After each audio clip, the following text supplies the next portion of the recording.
Hey Chainer, good morning. How are you doing today?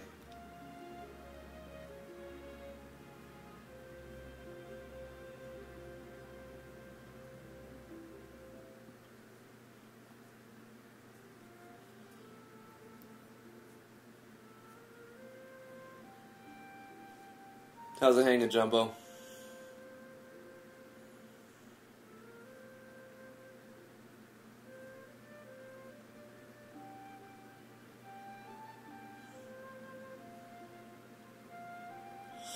You got a yob? Oh my gosh.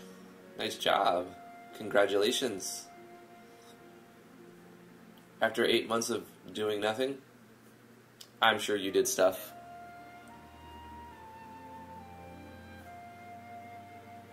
Spaghetti! How are you doing today? Thanks for coming to the live stream. We're going to get started pretty quick. Just another minute or so. Just trying to sip some coffee. Coffee.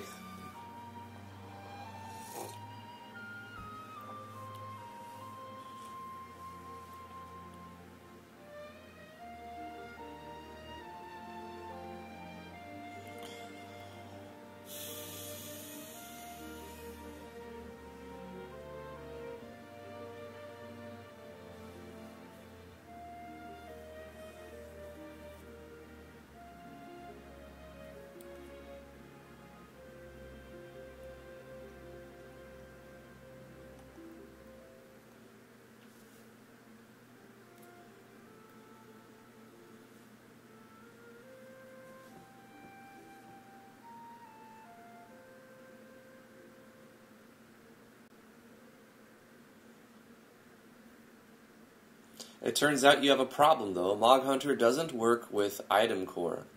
Really? Which plugin from Mog Hunter are you trying to make compatible?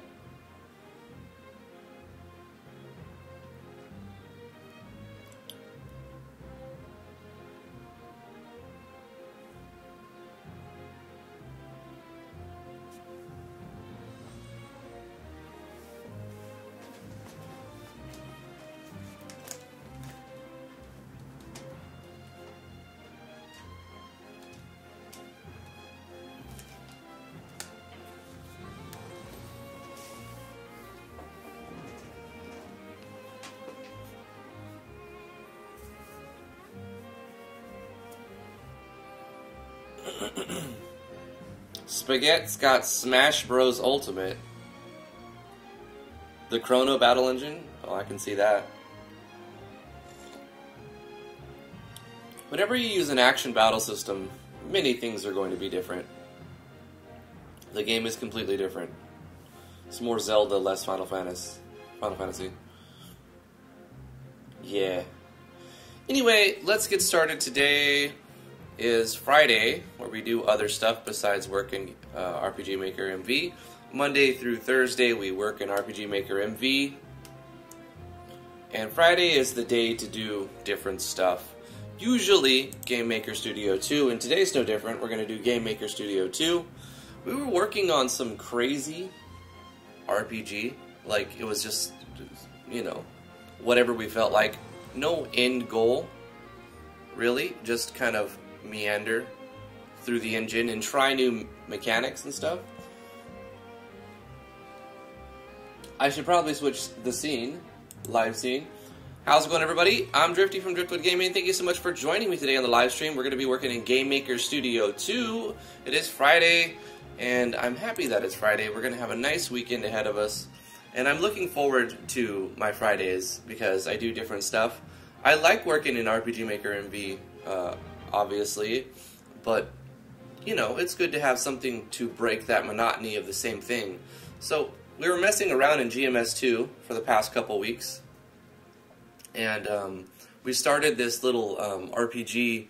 It started off with just like learning a refresher course and stuff, and that's what it is. We're just sort of like a refresher course. We're going to go through and try new functions and try to make them work. Will Black, how you doing? Good morning. Thank you for coming to the stream. Appreciate it, man. And we ended up, let's just do a little test play. This is where we left off last Friday. We have this little thing, which, you know, just spawns. This is our title screen. We did our text where we played, we're drawing two sets of text. One's a slightly different size, which creates this outward shadow type of thing. Or inward shadow, I guess. And we have an emitter of this sprite object that's just drawing with randomized blend modes and colors and sizes and animation frame rate and whatnot. And we also have this pulsating press any key to continue button, which is checking for any key to go to the next room, the next scene, the next map. And we've got a looping process happening so that it's getting bigger and smaller over, you know, a second or two. And it's also changing its opacity over a second or two. And we tie them together so as it gets bigger, it gets more see-through-y. If we press left click, we can erase all of the fire by like spraying snow on it. And this is an animation that we created that's being repeated. It's following the mouse as well. And it's like the mouse is an emitter. If we're holding left click, it's going to play that animation in all directions. We randomize the direction from 0 to 360 so it can spray out in any direction. And it erases all the fires. If we press any key to continue, we go to the next, I guess the first part where we started like kind of an RPG type thing. And this is going to display our enemy, which is a fish sign, very, very strong enemy to beat. We've got it animating, it's blowing in the wind, and we've got its health bar drawn. And you see this little marker that's popping up every 3 seconds, and it's lasting for 2 seconds, so you have 3 seconds to click on it, or 2 seconds to click on it, and every third second it reappears somewhere, disappears after 2 and comes back in another second. So if you do manage to click on it in time, it'll deal damage. It draws a sprite on top of this image and also does damage, which is being showcased in the health bar. Boom, so we can deal damage, and if we eventually kill it, it will disappear. And that's sort of where we left off, right? Boom. Dealing 20 damage each time we click on that thing, and then it dies. And then this is where we're at. It's over. So what I was thinking was, before we get to this little battle scene, we should have like the players start in like a town or something, you know? They start in a town, and then they'll have like a box of options. Is this a minigame? Yeah, it's sort of just like a messing with different mechanics and functionality in GMS2 and looking how to code everything together and make some sort of strange RPG, strange minigame demo with some RPG-like elements, you know? Maybe some permadeath thing going on.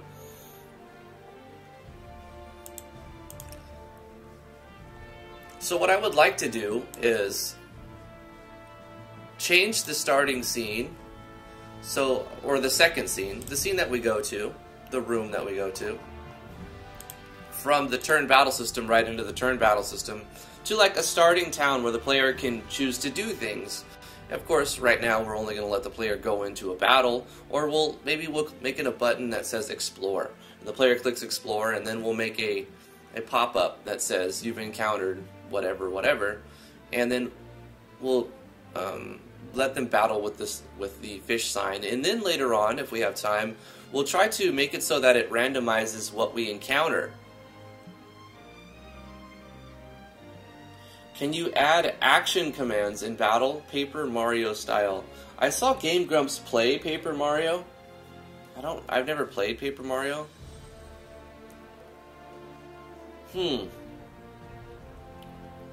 I'm sure we can. I don't really know what that means, though. Jumbo says, I play games, 36 years old, and live in parents' house. The true American dream. What are you going to do, Jumbo?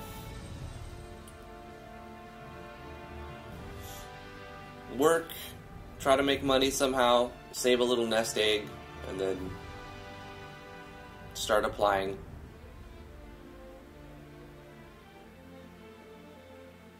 Find a partner that's willing to do a similar thing that you like to do, and maybe you can make something work that way. It really helps to have a partner, because it's so hard to do things on your own.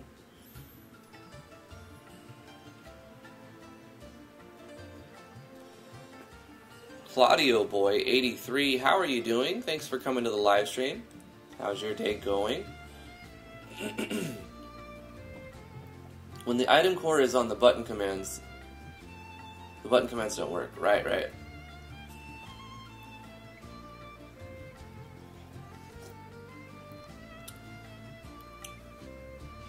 HD, what's up, my man?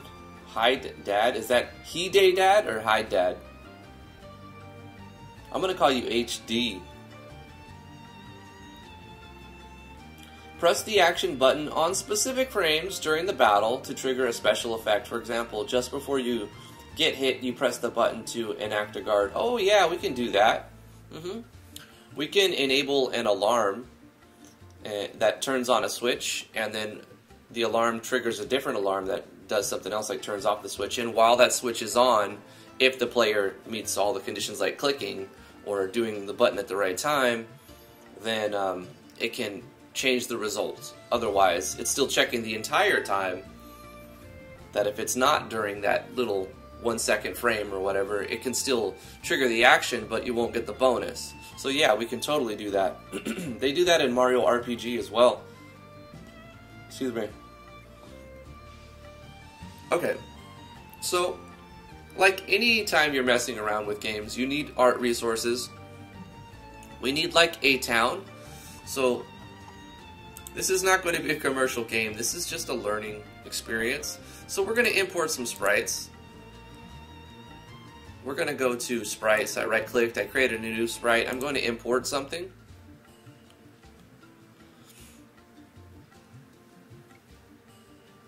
We're going to let this... I don't know why it's taking forever to load. Maybe a hard drive has to start spinning.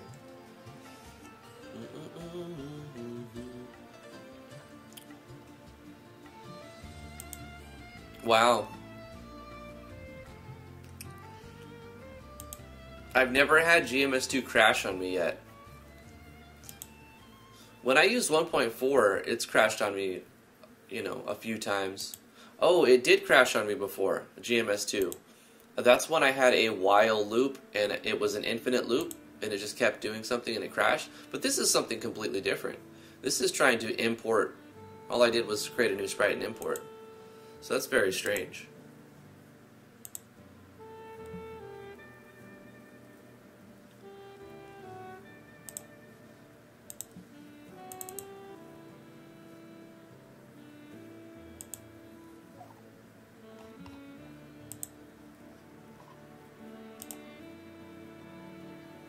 That looks pretty good.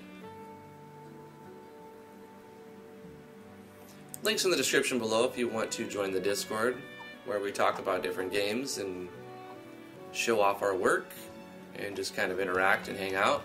A lot of cool people here.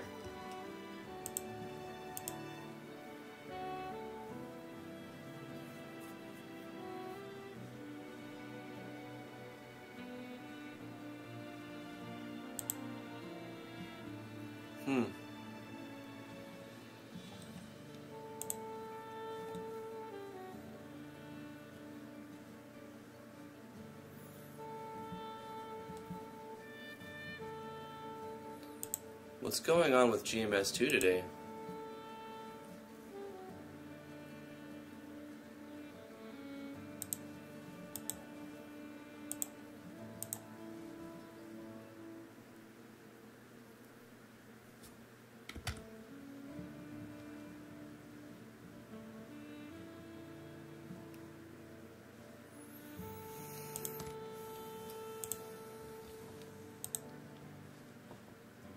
It's so strange.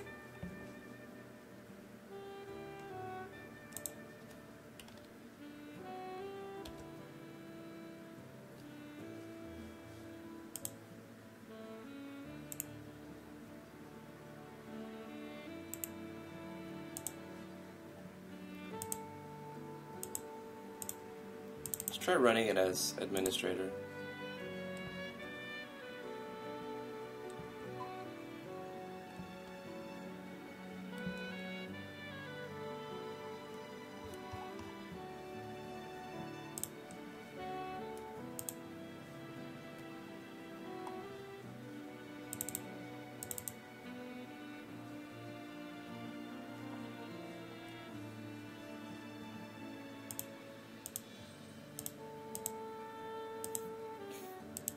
They are updating the runtimes constantly, and I sort of opt in for like the new beta builds, which you don't have to do, but you'll encounter somewhere along the line a bug. Anyway, let's create a new sprite. Did it save the last thing I tried to? No, of course it just crashed right there. Alright, if I import now, there it is. Okay, some weird funny business. But we're going to look for a sprite for like a background to a town. Yeah, I did that, Claudio. And like I said, I was going on this is not going to be a commercial project. This is a learning experience for me and everybody who's following along. So we're going to use artwork from stuff that I've previously created, stuff that's free to use on the internet, and from other engines as well.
This will be Sprite underscore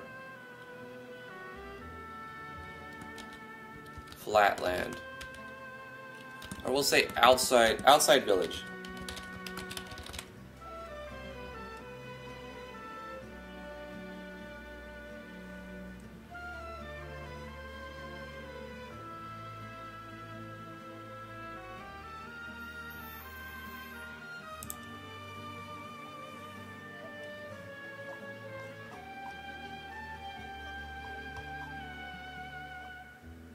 I'm going to create a new room over here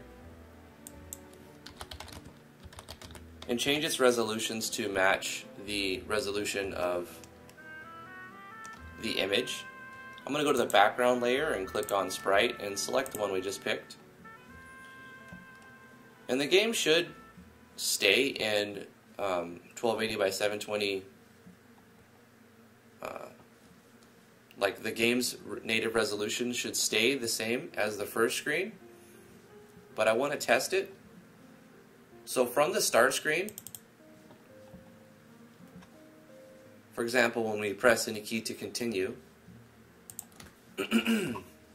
let's go to that. This is our little controller. Press any key. We'll open up this object and take a look at the events inside of it. If we press any key, then go to the turn battle system room. Let's change this to take us to the next room. But first I want to rename it. I'm going to hit F2 and say R underscore outside town. So take us to outside town.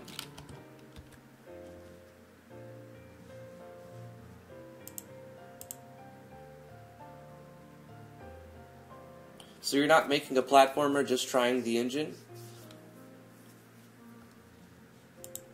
We're going to do all kinds of stuff. At some point, we can make it into a platformer. It's just going to be a mishmash of mechanics and functions, right? And trying to make little different mini games. And it won't be one cohesive project. It's going to be a learning experience. How do we do a little mechanism like this? How do we do a little... So if you're looking for a way to make like a platformer, then we can start covering that too.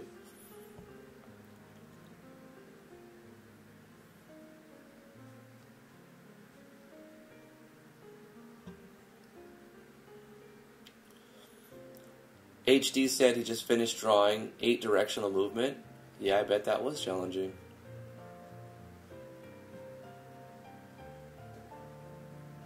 Question to the chat, says Ahmed. Which setting is the most used in RPGs, and what is the least used? Be creative.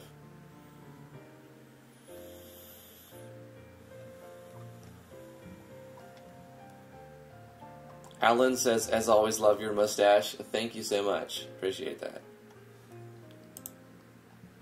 I've gotten comments both ways. People saying delete the mustag, and then I've had comments saying it's a porn stash, and I've had comments saying it's just a nice looking stash.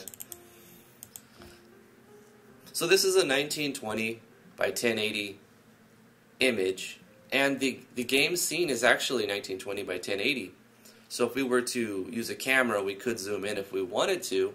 But the game's resolution is staying to the first room's resolution of 1280 by 720. I'm curious if we were to just start this one, 1920 by 1080, if we just start the game with the first room at that resolution, what would happen? It would turn the entire game into full screen, really. And then we go here and we've got this resolution. Not full screen. It's still a windowed thing, but it's a larger resolution. It did bring it down a little bit, right? I think this was some kind of fail-safe code in case you put an extra digit in there. It's still clickable. It doesn't like remove this bar, but you can tell it to go full screen. I want to go with 720p.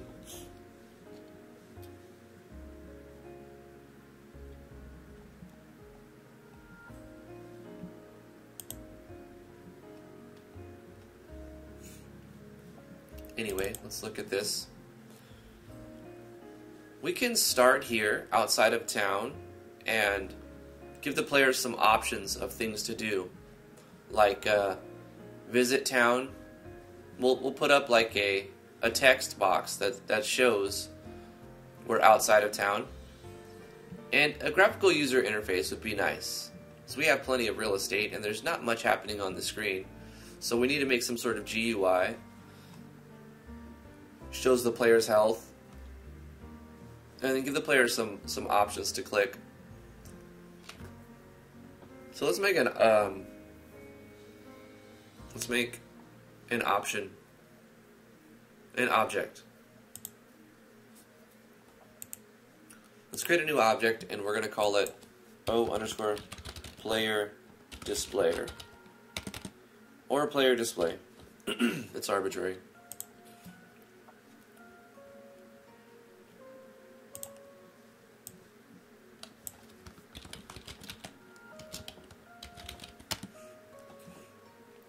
We're going to initialize our stats here. So we're going to say, wait, did we already do this? I think we already did this on some event, didn't we? Let me see. Controller, did we put that on controller anywhere? No.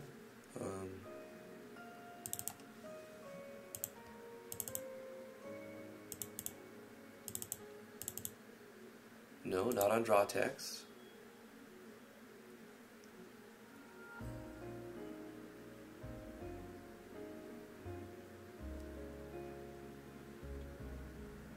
Okay, so we're just going to do player displayer. We'll set the players player health equals 100, player stamina equals 100, player attack equals 10. Player defense equals 10.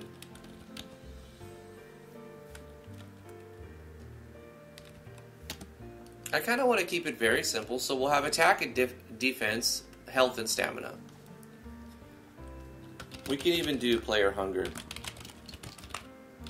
We'll set it to 100. When we have things that can be like increased and decreased, we need to have a maximum.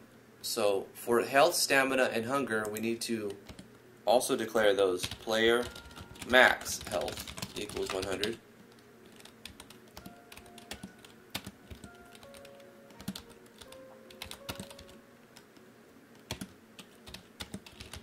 Player max stamina is 100. And then player max hunger is 100.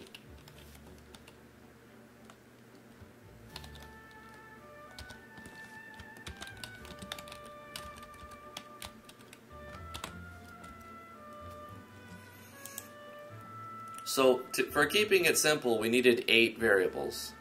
We have HP, SP, attack, and defense. That's it. Hello from Norway, says Storm Mackerel. Hello from New York, right back at you. What will happen if resolution is not the same? Well, we looked at that, didn't we? We changed the first screen's resolution to 1920 by 1080, and it made it most of the screen. So what is this turning into, an LMAG GMS2 edition? I mean, kind of, but it's not as directed and like has an end goal and a long-term goal as the RPG Maker MV. And this I expect to stray in many different directions, and then one day we'll be working on mainly this, and the next day we'll be working on something kind of completely different. And it's also only going to be like once a week that we really cover GMS2. So it'll be a lot less, it'll take a lot longer to make progress in like an actual game. So there's no game we're going to release. Maybe at the end, if we finish this will probably be an ongoing thing for a while, but if we get something, I'll just put out a demo on the Discord and you guys can download it and mess around with it, and maybe even the project files too. How long have I been working on this particular game? Not very long, 2 weeks. This is the 3rd week, and I only mess with it once a week. So it's really just a refresher, trying to not lose what I've learned and trying to expand on what I've learned. And also fielding questions and showing it's such a cool engine, and it has its flaws, its complexity in there, but it's got a great help file.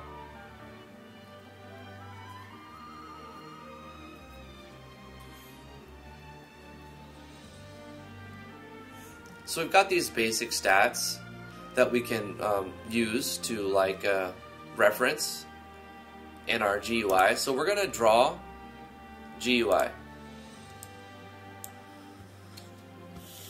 Show GUI.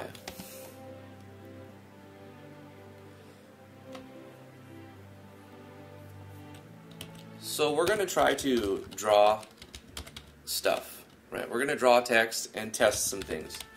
We're going to draw text. This is going to take the screen's resolution for X and Y.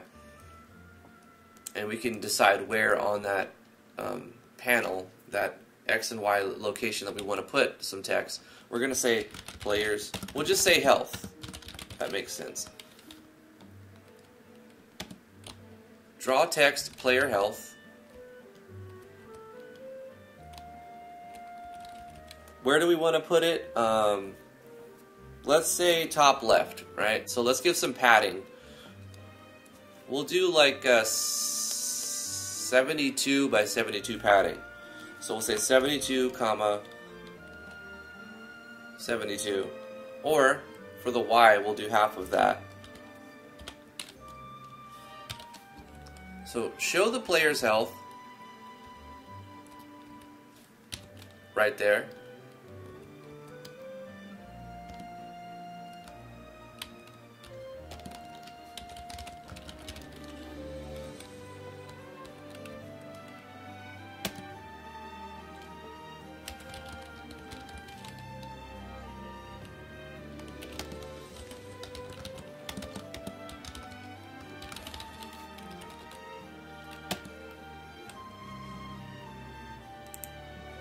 I'm going to create a new font for our GUI, and we'll call it F_GUI.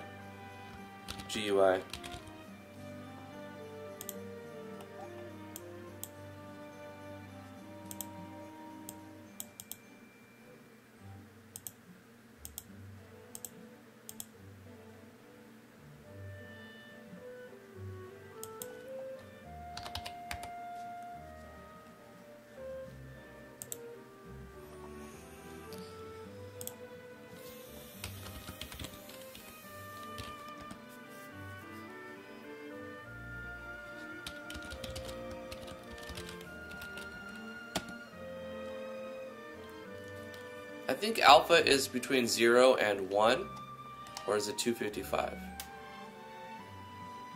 0 and 1, okay. I middle mouse click on a function and it takes me straight to the help file. We're going to set the alpha a little bit see-through, so 0.7, just so that it's kind of see-through.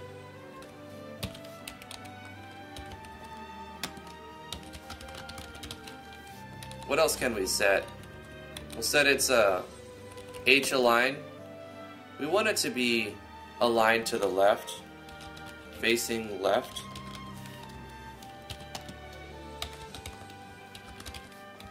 You can set its V align too, facing I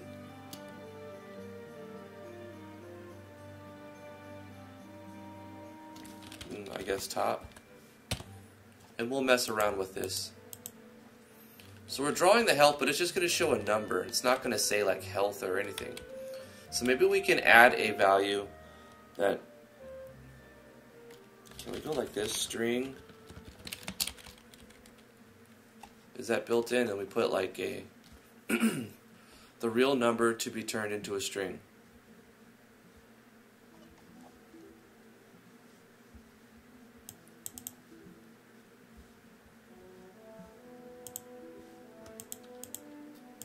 We don't need that. What if we just go like this and using parentheses?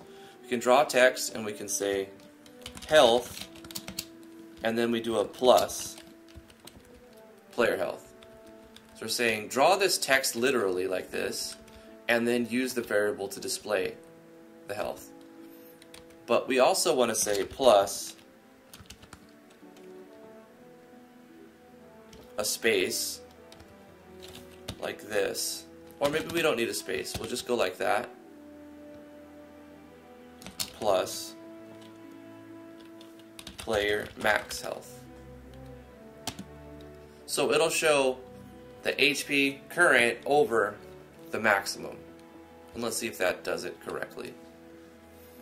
We actually have to take this object and put it on the map, or it won't do anything. So let's take the player display and put it anywhere. We have to select the right layer, so we'll select an instance layer. Put it there. And now when we press any key, we'll skip past the turn battle system. We'll go straight to this, but it'll show us something, right?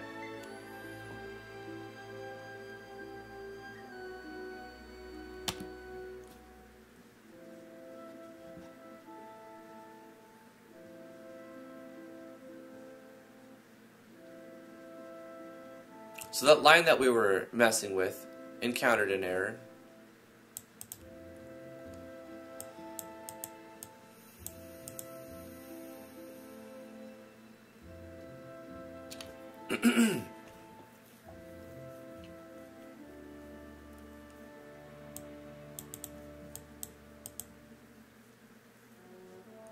I wonder if it's trying to look for literals. Because I did a slash.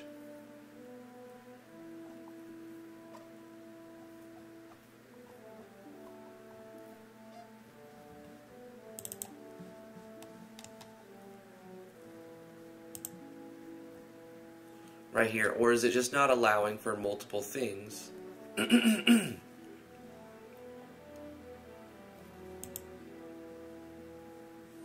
I mean, we could actually put this entire thing inside a variable itself if we do create and we say current health.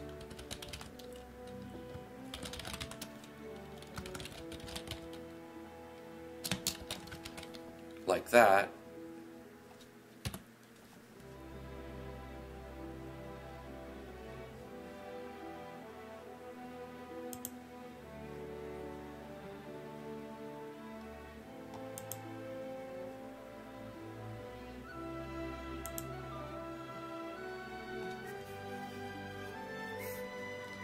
Or maybe we have to do string.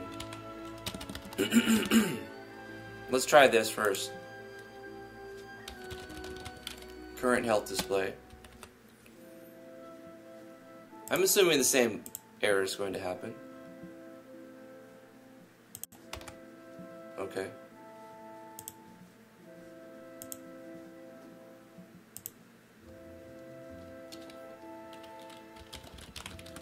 Let's put this in a string. And this as well.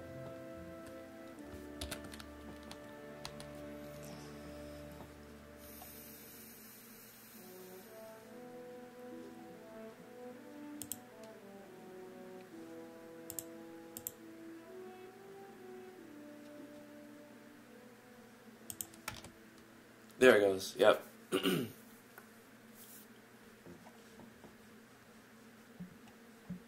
Very nice, very nice. So we've got our health, 100 out of 100. Let's put our stamina up there. I think that looks pretty good. It's not too big, not too small. So this should be easy now, because we can just kind of copy this entire line and then paste it and say current stamina display. And we change these variables to player stamina and then player max stamina.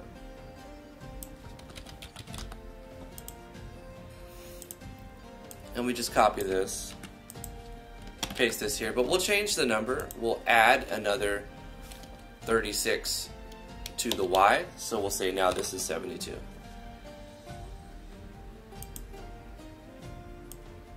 Current stamina display. One little thing at a time.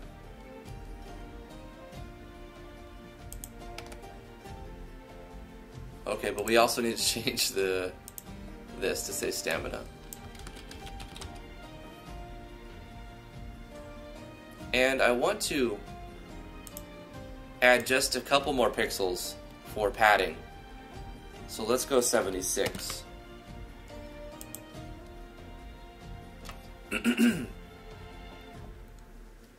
Right, that's our text display. But we can also put a box underneath it to show it's like, you know, like a bar. And we don't actually have to use the built-in draw rectangle. I think we could draw a sprite and manipulate that sprite to like stretch it out even.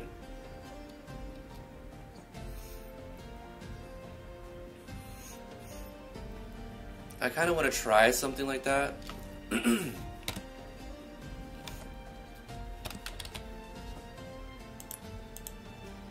Alright, so let's make some sprites. Let's go to A Sprite real quick. Excuse me. We want something that's going to be like, it look okay if it's stretched out on the horizontal axes. So we'll go 128, and then the height can be 48. Needs to be less than that. Let's go 32. 36.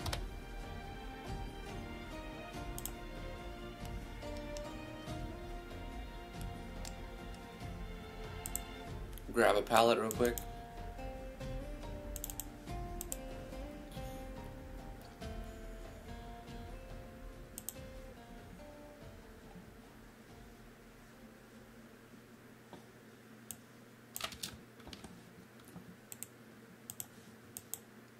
We'll do a gradient.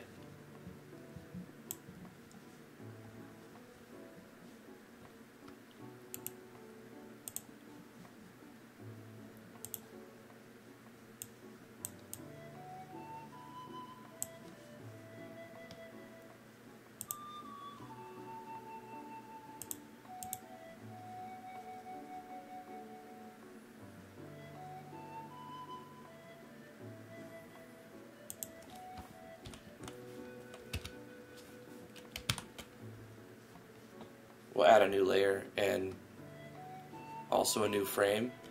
On the second frame,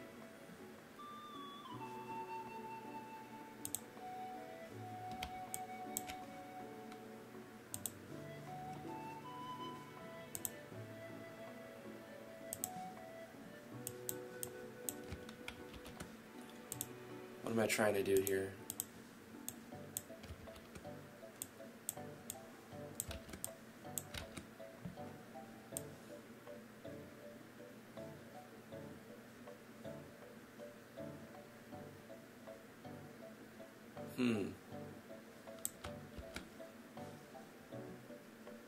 Maybe we just animate it manually. Let me step backwards.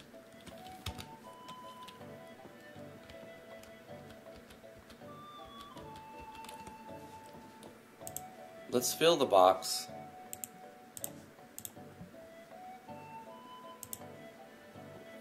And we draw little circles.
Okay, what if we animate it now by adding a blank new frame? Hold up. This last frame, I want to be a blank frame so I can keep track of it. And we reverse it so that it goes like, we copy 13 and we paste it. And then we copy 12 and we paste it. Copy 11.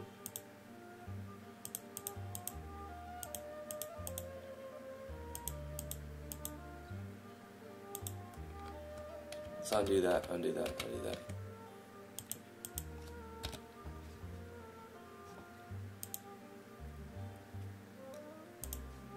We specifically need the 15th frame to be blank to keep us on track, because we're going to copy this one and paste it on 15, which is going to actually put it behind it. So then when we copy 13, we paste it on 16.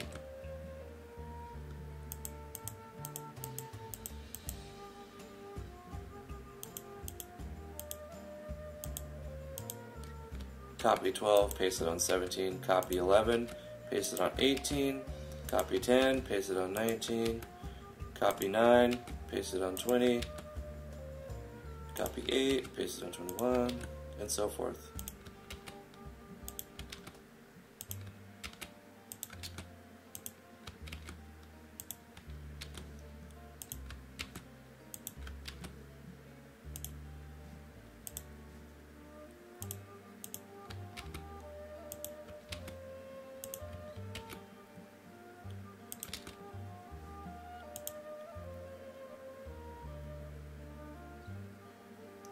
Right, and then now we can just get rid of the last frame.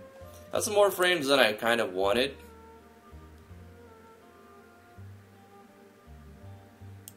Okay, let's see if we save this as an DG underscore animated health bar 1. Very weird one, but it's fine. Why not export as a ping-ponging sprite sheet instead? Does it allow for that? It does, huh?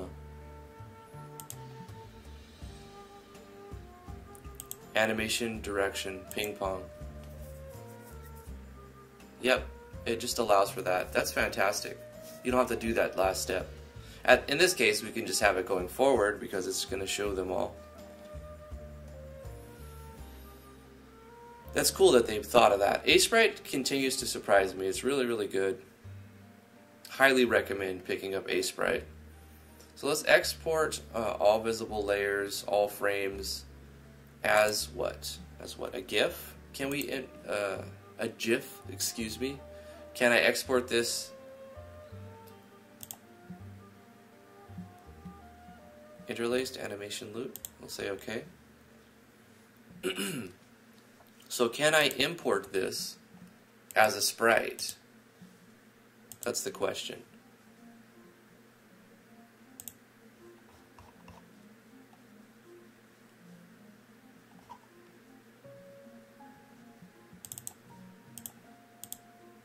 It does work. Fantastic, GMS2. A+ for effort. Okay, S underscore anim health bar.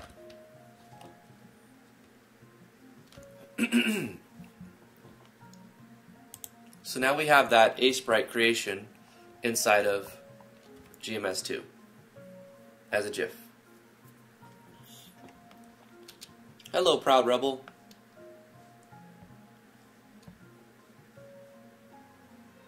Oh, you chose a different export choice in file export sprite sheet? Yeah, because I already did the work for like copy pasting it, ping ponging it manually. Been following your tutorials for a while. We got a 5 cheer. Thank you so much, pretty Miss Thing. I appreciate that. 5 cheers. 5 bits of 5 bits cheer. Yeah, if I from now on that you mentioned that, Vincent, I won't have to copy paste and ping pong it manually. I'll just export as a ping pong sprite sheet. That's much better. I'm not doing it as a sprite sheet, or did I? I exported as a GIF, and it let me import that, and it just worked that way. So I didn't even need a sprite sheet. I just made it as a GIF.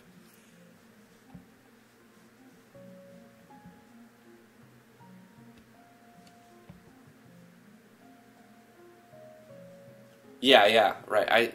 I've done that before with GMS or with RPG Maker as well. You can go here and export sprite sheet, and I've done this.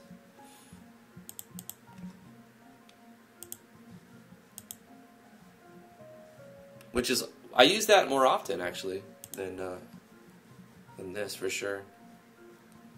Anyway, we got this GIF. I want to stretch it out behind the text. So I'm going to draw it first. Draw Sprite. It's looking for the Sprite name, S_anim health bar. Sub image. Hopefully it shows all of them. X location will be 72. Y location will be 36. I may need to draw it as an object, create an object and assign it so that I can adjust its speed. Otherwise it might appear as a static image. I'm not sure what's going to happen. Let's just test it out.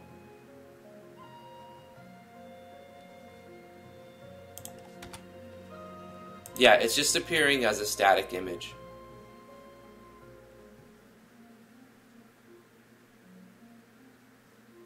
Because of the alignment, it's pushing the text down. So what if I just remove the v-align, or I change v-align? I could also offset. I want that in the top left. So let me mess with v-align. I'm actually going to just comment out vertical align and see what happens to the positioning. So I can line these up, right? It didn't seem to do anything different. It must be already set like that. So what other facings can I use? Facing.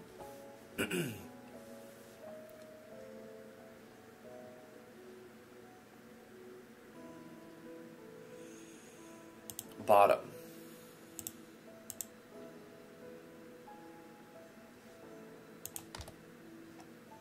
Right, okay.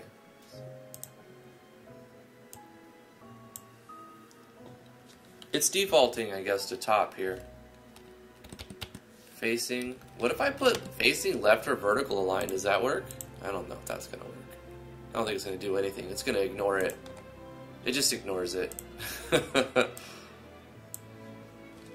I'm going to put top and comment it out. There we go.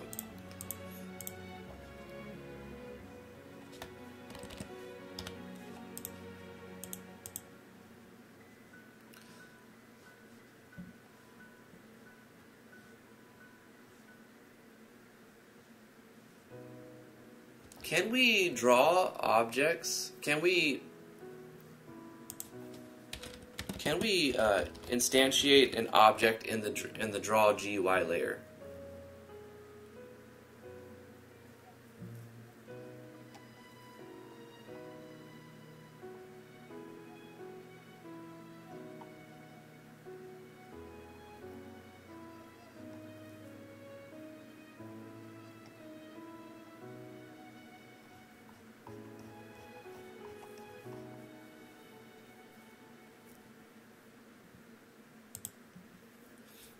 No, but what if we manipulate the draw sprite to have it change its sub-image, right?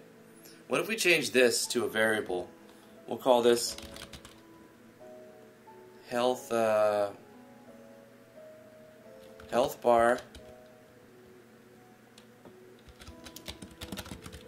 frame mover, frame changer. Very specific. So on the start, we're going to say health bar frame changer equals 0.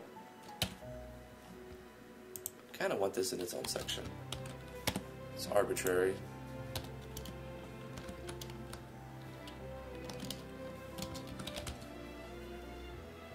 So let's add a step event.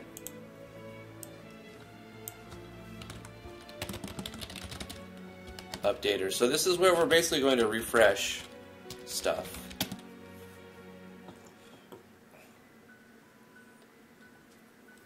So health bar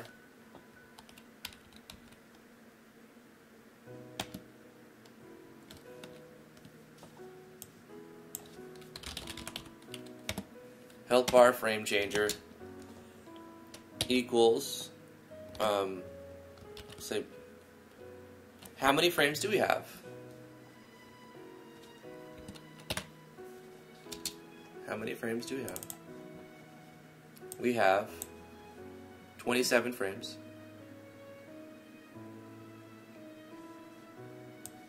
And this is 0, if I'm correct. So I should reference 0 to 26.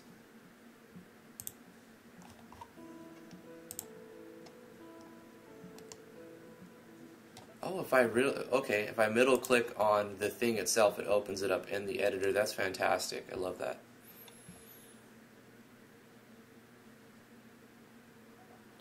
Those stone butts look a lot like butts. Alright. Okay. For sub image,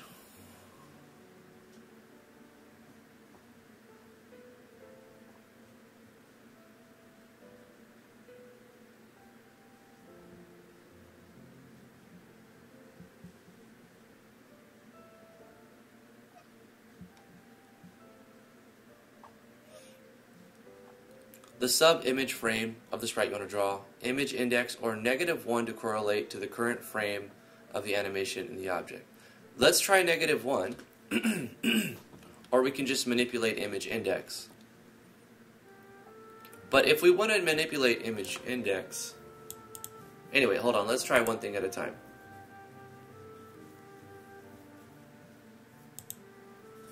We're just going to set this to 0 for right now, because we're not going to use this.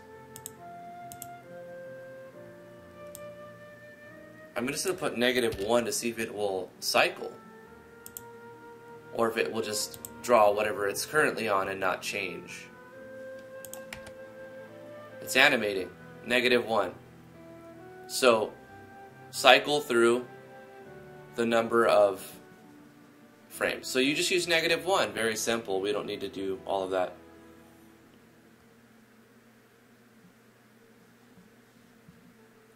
Alright, so let's stretch the image. We may need to... Can we manipulate an image without creating it as an object?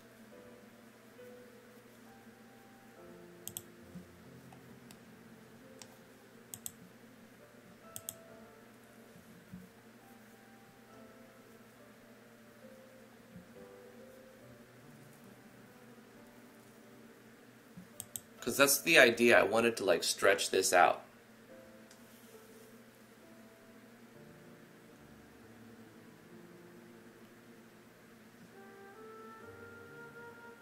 If not, that's fine. We can create it as an object and manipulate the object. Object underscore health bar stretcher.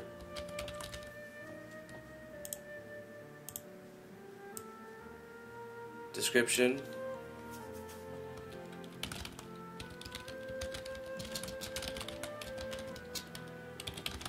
Manipulate the health bar image.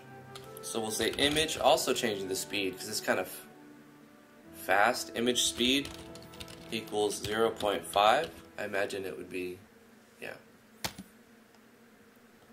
Image underscore X scale equals, well, what do we want to do? Like 3 times what it's currently, what it is currently.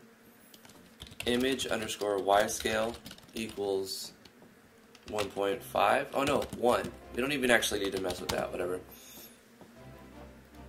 So we're changing its speed, its X scale. Let's assign it that sprite. And we can comment out the drawing the sprite here since we're going to instantiate an object. I don't know if we can through the GUI layer, but I don't see why not. I want to try it. Instance create layer. We want to create something at 72, 36, and we want to create this on the instances layer. And what we're creating is the object underscore health bar stretcher right there. Actually, if we only need to do it once, so we should do this. I want to see if we can do this here. So what I'm going to do is if instance exists. So we don't want to create it every frame. That's terrible.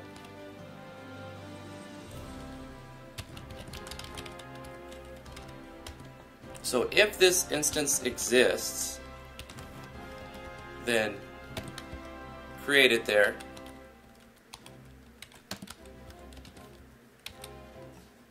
Oh wait, if this instance does not exist,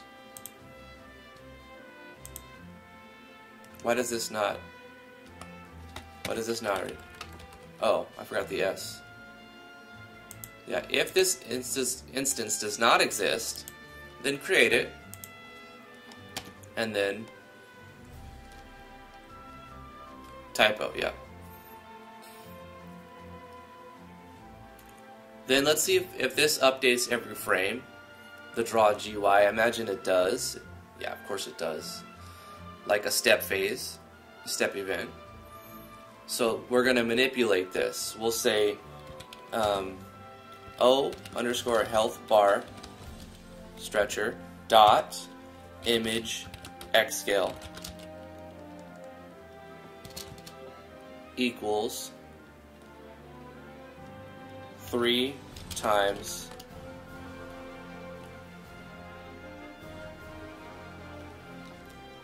we don't need to do a step event here because we're going to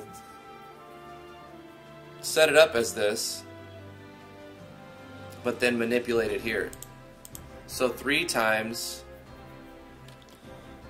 player max health, no, player health divided by player max health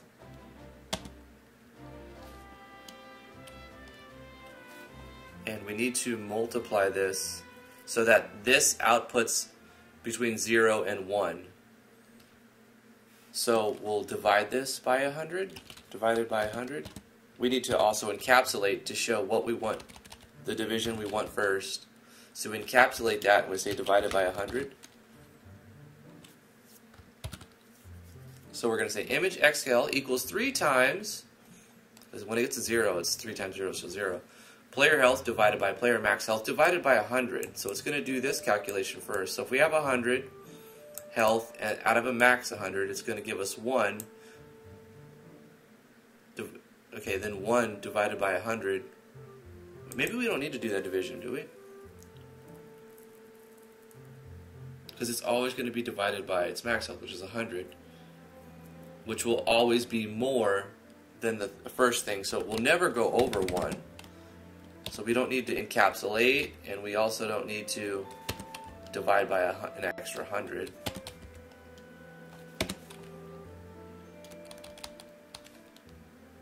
But I do want to encapsulate this so to make sure it does this calculation.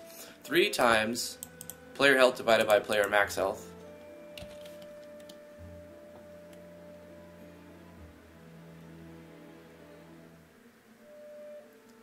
Now we need a way to test this, to see if it gets smaller over time.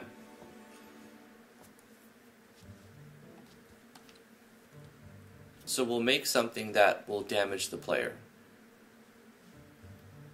Let's just see what it looks like right now, or if it crashes.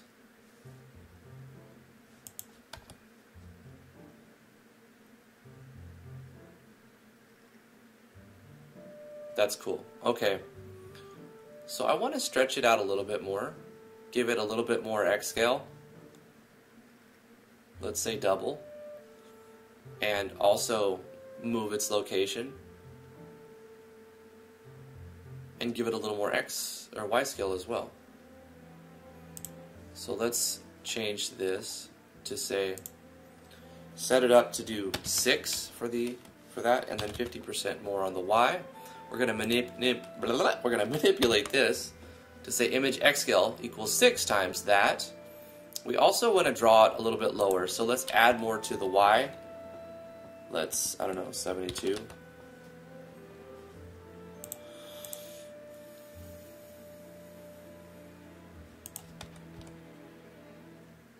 It's looking better, guys. It's looking pretty good now. mean, it's a weird animation, I'll give you that, but it's animating, and that was what I wanted it to do. We can scooch it over just a little bit. So let's move it, let's add a little bit more to the X as well. What do we think? 16 frames, 16 pixels? Let's do 86. 14 more pixels. 88. I like that number better, 16 more pixels.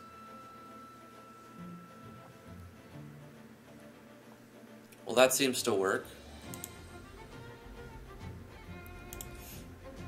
But now we need to see if it shrinks as we take damage. So I'm going to just kind of cheat real quick and go to my controller event and add another keyboard command that's checking. If keyboard check pressed board, let's just say like D, the D, 1, 2, 3. We'll say O underscore health bar. No. Where are we controlling the players? So we'll say player display dot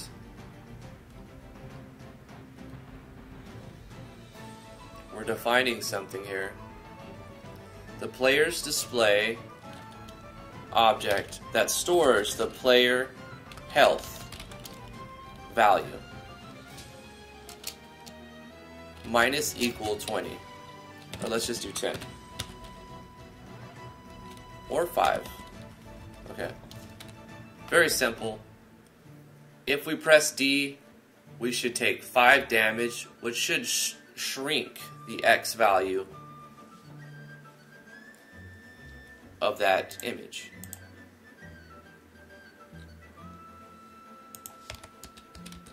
Guys, it works.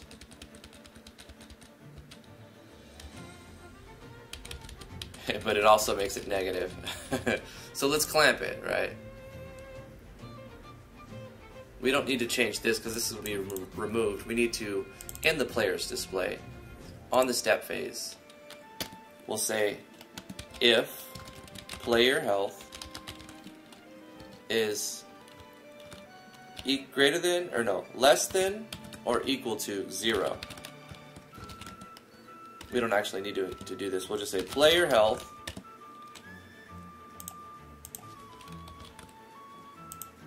equals 0. So if player health is less than equal to 0, it becomes set to 0. But what we can also do is whenever we deal damage, we can check to see if this reduces their HP to 0. Instead of going below 0, set it to 0. If it deals damage that puts them below 0, just set it to 0.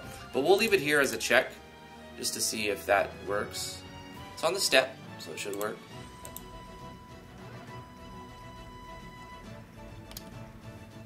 Damage. We're getting hit. Boom, boom, boom, boom. We're taking damage. And then if we go below, yeah, it's not letting us go below, because if it goes below, it goes back to 0. So I'm taking myself 5 damage. But we also need to specify an update on the health, because we're drawing text.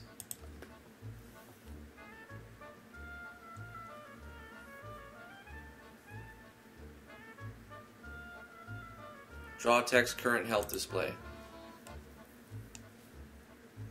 Why is player health, oh. What we need to do is take these two things, copy them, and put them on the step as well. Right? Because it's only checking them and setting them the first frame when they're created. What we want to do is update them every frame so that the number will also change. So we have to do that on the step. So we're saying this started out like this, but now as these variables change, this value also changes. So now as we take damage, our HP should also go down in number.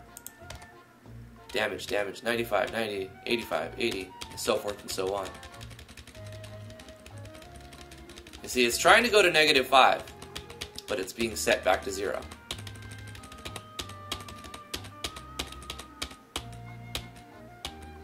Cool. This is really cool. Let's try to finagle our way into making the stamina thing using the same animated health bar sprite. Let's essentially copy the health bar stretcher. Let's duplicate it. This is going to be changed to stamina bar stretcher. And we'll say manipulate the stamina bar image. It'll do the same thing.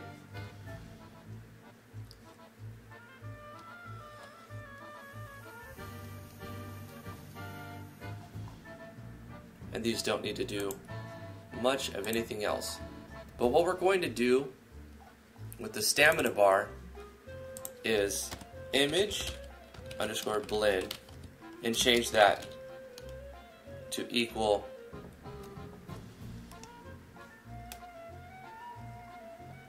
original, see red. We're going to blend it with a color yellow. So change the blend mode to be yellow. So we're taking this same image and just putting a blend mode on it and reusing it.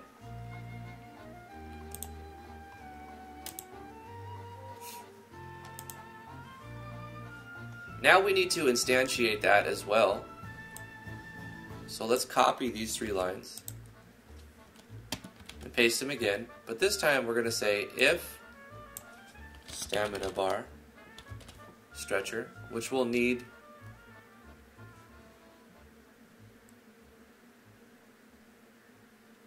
I just call it stamina stretcher, but I want to specify stamina bar stretcher, so I'm going to hit F2 on this and rename this to stamina bar stretcher, just to be a little more precise.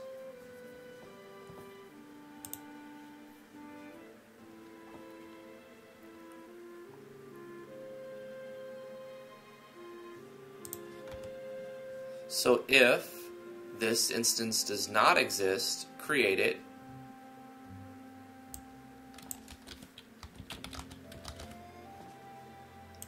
But instead of putting it on 72 for the Y, we need to drop it down a little bit more. Let's give it another 36. So 72 plus 36 is 108.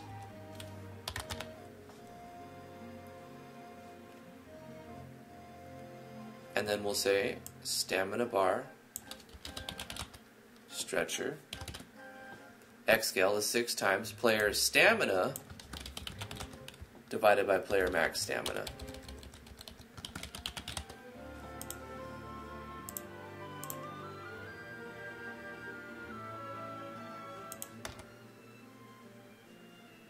So the blend mode didn't apply, and it's also kind of drawing on top or behind of it. So we need to add more to the Y value.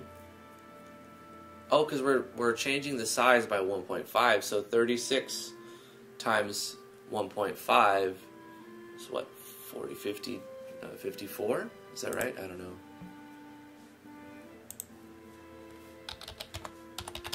$54.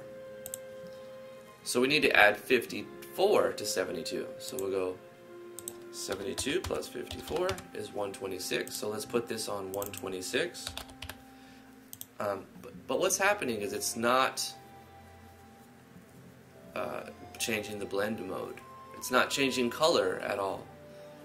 So on this object, image blend, it's the tinting.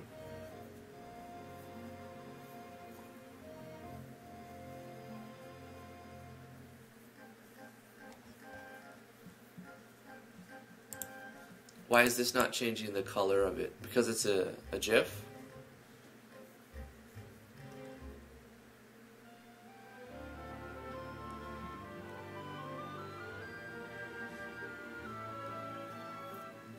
I would very much like to use the same thing, the same image.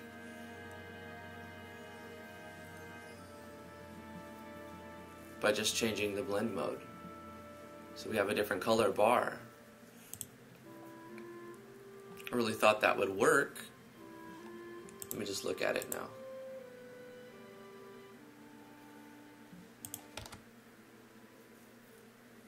I'm going to add a little bit of padding, a little bit of spacing to bring it down another, I don't know, like say 8.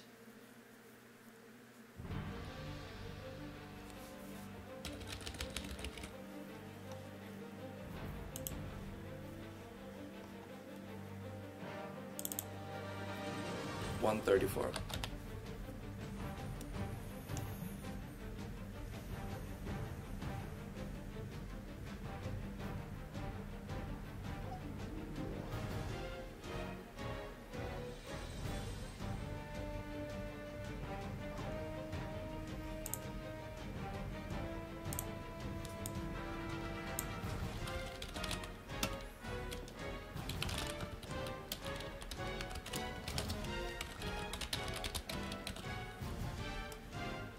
Now I'm going to try to change the blend mode every frame of the stamina bar stretcher.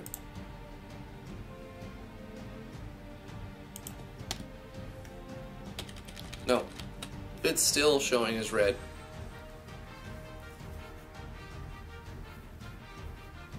Yeah, this is Octopath Traveler.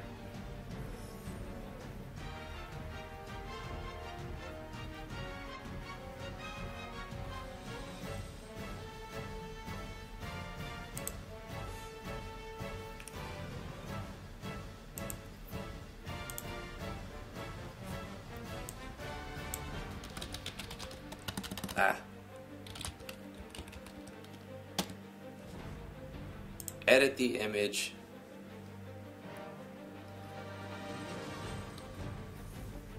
I don't want to have to edit all of these frames, you know.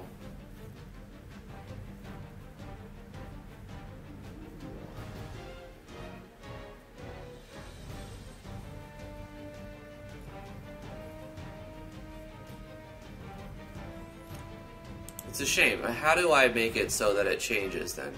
Without having to edit every frame.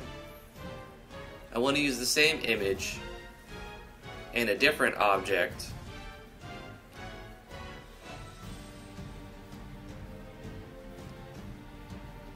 So I want to change its blend mode, right? What about its image color? It's not a thing.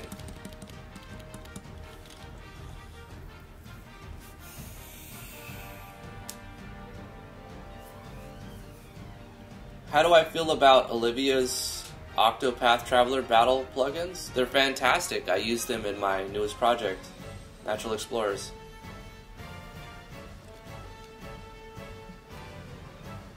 They're great. They're very compatible.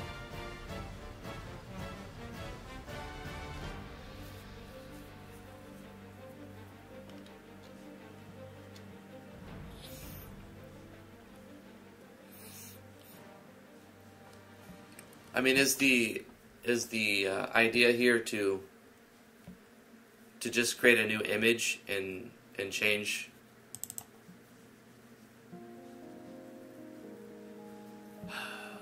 I was hoping I wouldn't have to edit another image for this, right? Use the same resources as many times as you can.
we go. And now for this, we'll just say use this one. I don't need to mess with the blend mode at all. So now we're just using a different image.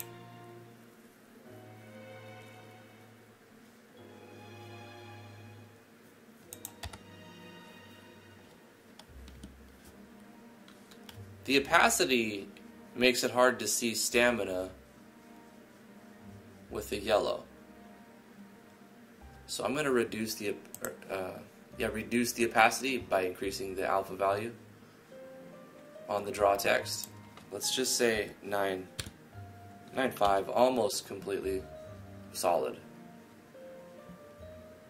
Is there a way to set like a border?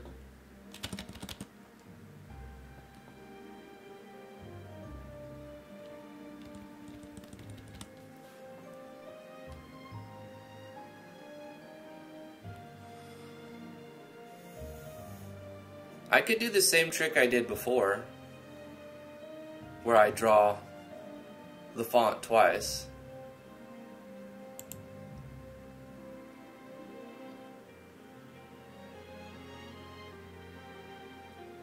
Duplicate the font and call it 2, and we just change the size by 1. So I'll make the shadow slightly smaller or bigger. Let's say bigger.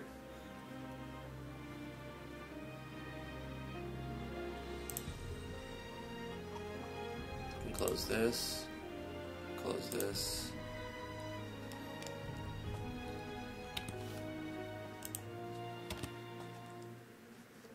So we kind of take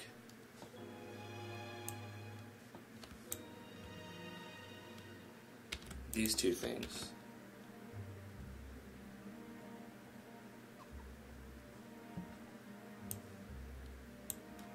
Copy these.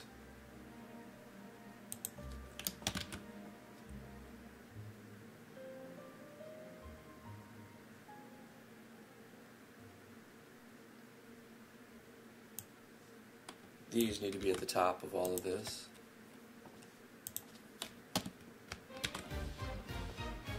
And this is now going to be black, color black. So set the alpha, set the alignment, change the color to black, change the font to GUI2, and then draw the text. This is the shadow.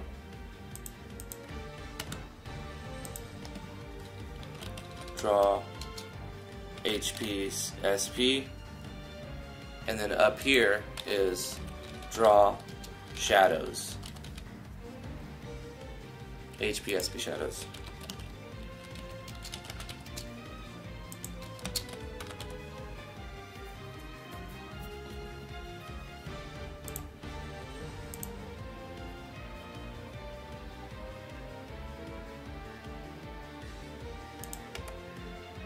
I like it. I mean, that works.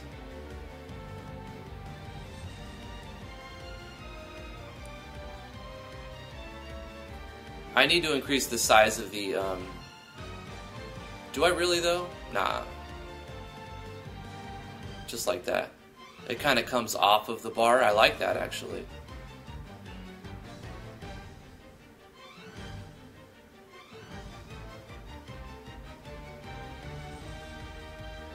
I mean, as long as it's legible, right? We can see it. Take damage.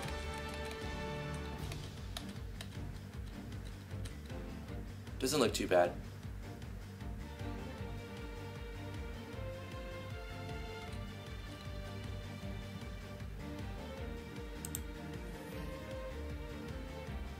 Let's make a game over screen. Let's create a room. 1280 by 720. And this is going to be our game over. So we'll call this room_game over.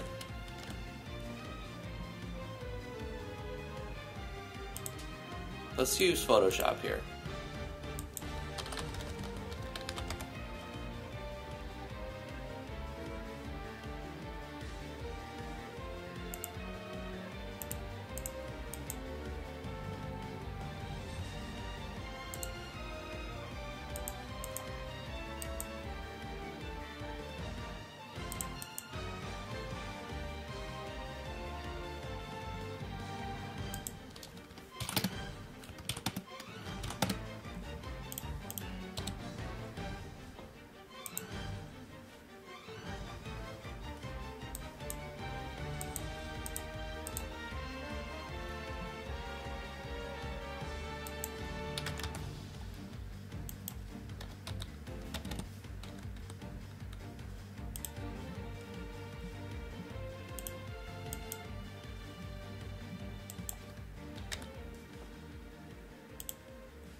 That'll work.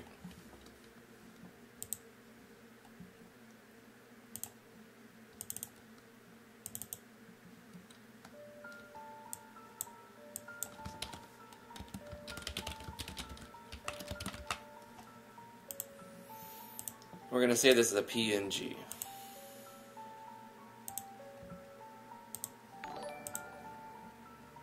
Wallbound just subscribed. Thank you so much for the subscription. Appreciate it.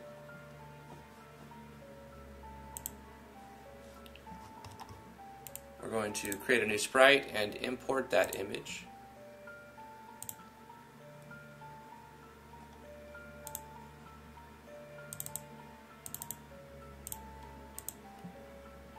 S underscore game over. And when we go to our room game over, we're going to click on the background and assign that as a sprite. Now we have a game over screen.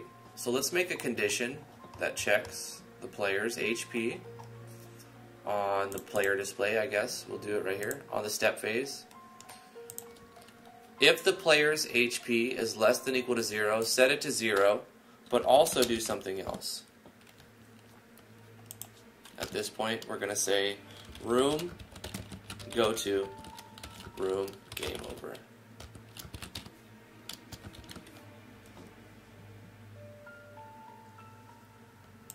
So when we hit 0 HP, we should also be transferred to the game over room.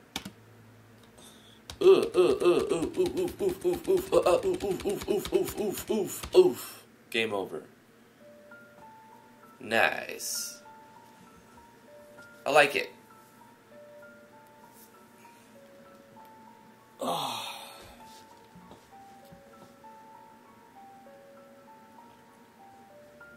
Image blend has got to be in the draw event, says Adasuke.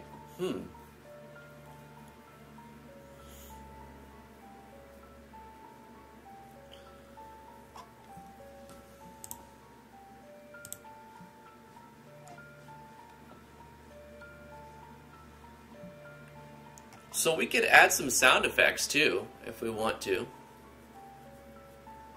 We haven't done that yet. Let's do that. Let's go to our sounds and create a sound. Let's import.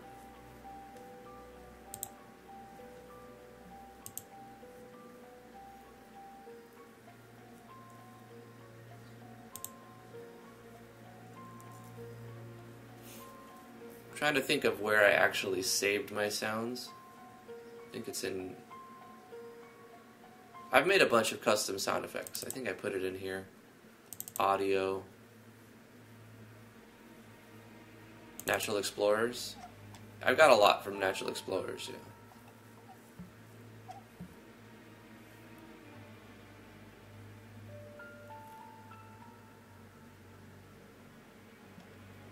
Actor hit. Let's take actor hit. We'll call this S underscore actor hit.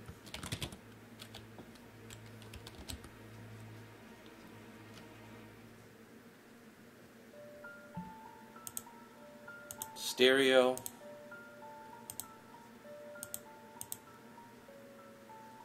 I'll just leave these mostly default. I'm just going to change the output to stereo. And we're going to use the default audio group.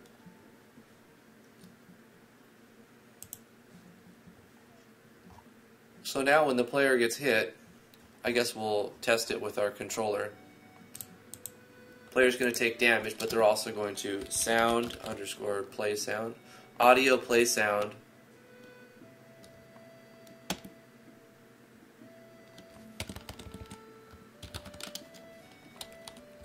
It's looking for the sound ID, which is S underscore actor hit. And then the priority. The number here is arbitrary, but you can only have so many sounds playing at the same time, especially in the same audio group. You can have a lot playing at the same time if you have different audio groups set up. And the priority is an arbitrary number. What do you want to choose? What sounds do you want the game to choose if you run into the situation where you have too many sounds playing? So I'm just going to put 1, and if I want something to play over this, then I would just put that as 2 or 3 or 10 or whatever, right? So it doesn't really matter what we put right there. And loops, we're going to say 0 here, which is the same as false. We do not want it to loop over and over and over. So when we get hit, it should play the sound that we added here, which I forgot what it sounds like. Also, it's going to be loud, I think. I don't remember. We're going to test it once, and then I'll adjust volumes. Oh yeah, the doom. It's not too loud. Oof, oof, oof, oof, oof, oof. Game over.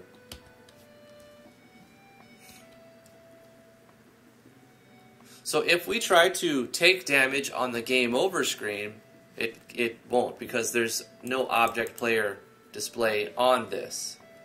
So we can abort this because we didn't make our player display. We can get rid of that. We didn't make this persistent. Well, we don't really want to, do we? Because on the game over screen, we don't need to see that stuff at all.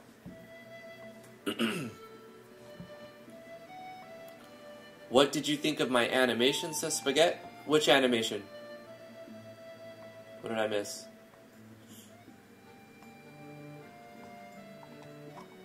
Where did you put it?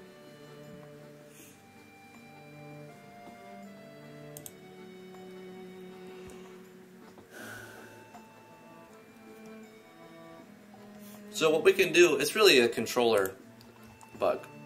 What we need to do is say if instance exists inside of here. If instance exists O_player display. Then we can do these things.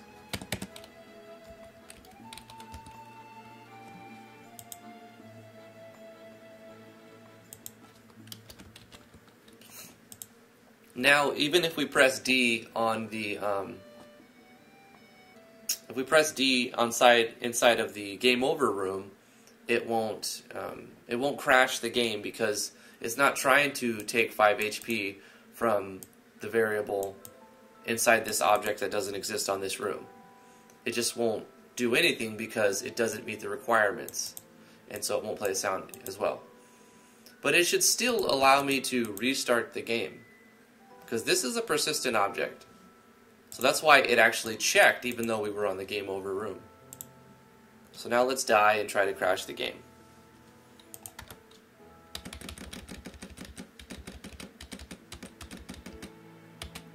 And it doesn't crash the game. If we press R, it restarts. Okay, so that works. Very cool, very cool. I like our health bar, our stamina bar. Now, we have a game over. We have a lose condition. If our HP goes to 0, we lose, and the game's over. It does a game over.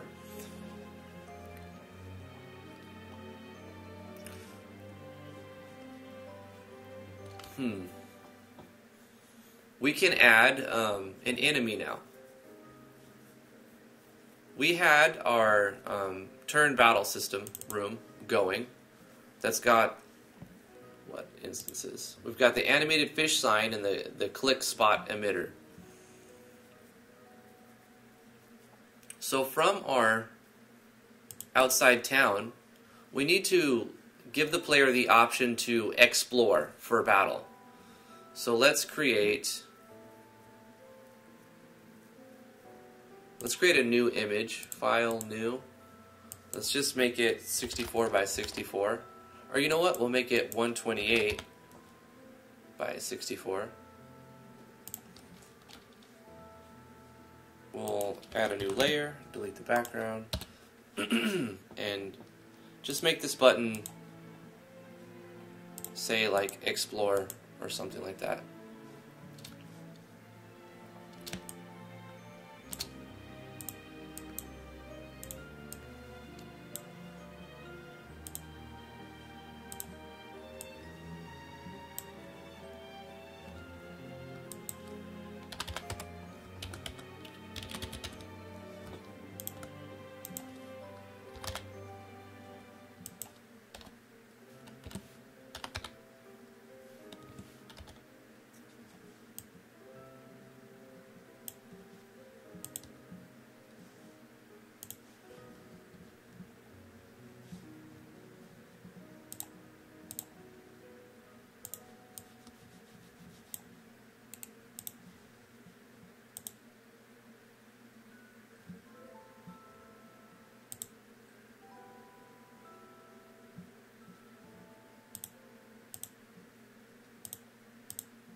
There, it kind of looks like a little button.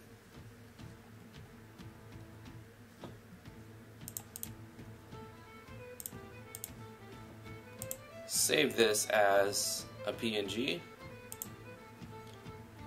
called explore button.png. Let's go to our sprites, create a new one, import this.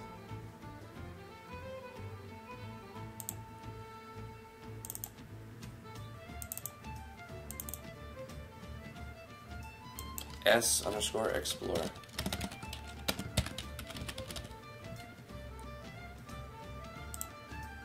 Alright, let's create this as an object. So we'll say object or O_explore button. We'll assign, I want to rename this to explore button. Be very specific.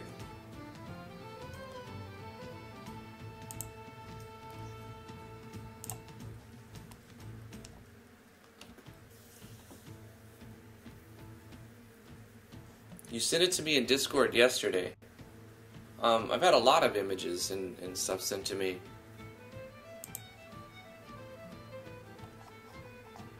Did you send it to me directly? Are you using the same name? Is your name Spaghetti? Hold up. Are you Renzo? Spaghetti is lekker. Yeah, okay.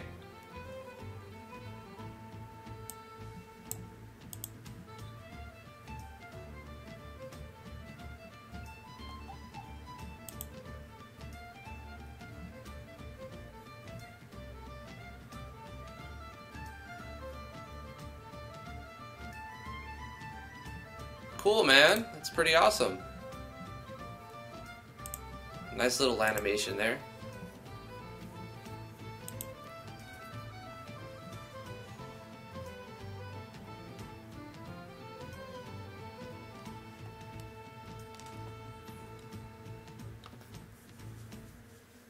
Send your reaction in Discord. I just played it on the live stream and then gave you my reaction. I think it's pretty cool. Good job.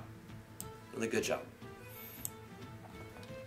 So our explore button, when we create it, you know, we should just kind of copy the methods that we used for the click spot thingy. Not the sprite, but the click spot object. All we did was resize it from this, the create, but on the step, target, okay. The mouse enter, we're not using that, so we can actually delete this event and help it. Here's the code we're checking, right? We had to check a lot of things. We had to see if the mouse was within the X value of it, the Y value of it, and if we pressed a button on top of it. And then we see if it exists, if a target exists, do all this stuff. So we're going to kind of take this code, this conditional. If our mouse is right here and we do this, and we click on it, then we'll do something different than this.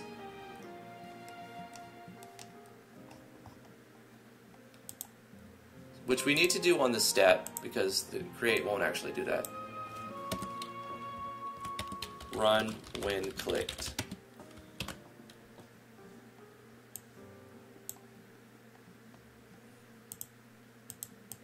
When we reference X or Y inside of an object, it's referencing its own position.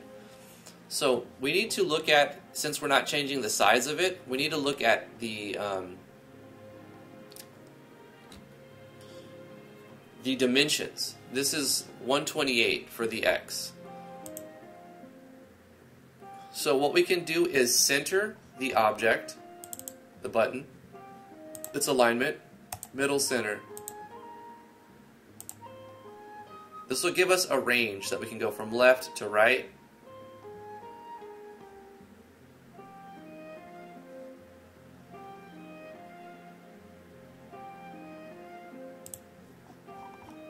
You don't actually have to center it.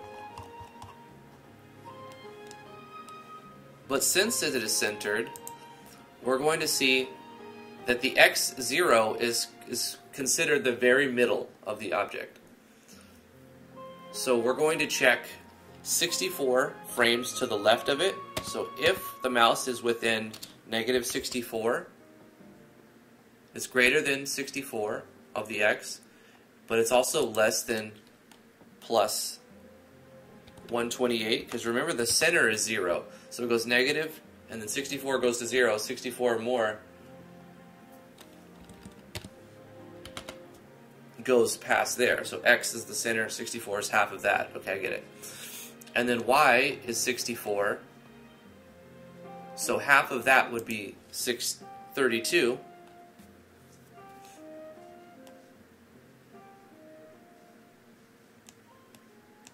So if we are -32 up, or within the range between -32 and 32 of it, which would be 64, and the mouse button checked, we'll say mouse button left.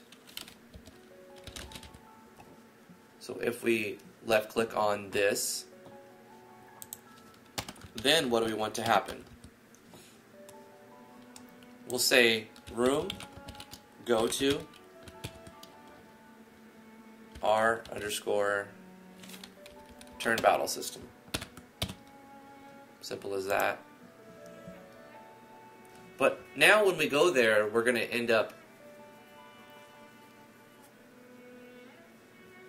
We do need to make our HP persistent, because when we switch rooms, we need to make our GUI persistent, but we'll just turn it off. We'll encapsulate the entire thing with a switch, so when you game over, the switch gets turned off. But we want it on, so when we switch from outside of town to explore, we're in the combat, we see our HP in combat. Right? So let's do that. Let me close my stuff up real quick and stay organized. Let's open our GUI player display. So we're going to start off with the switch being turned on. This is going to be GUI display equals true. Just like that.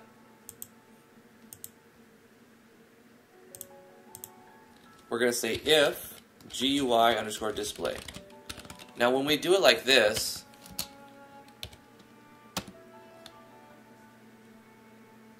hold up, I think I can just go like this, press tab. Love it.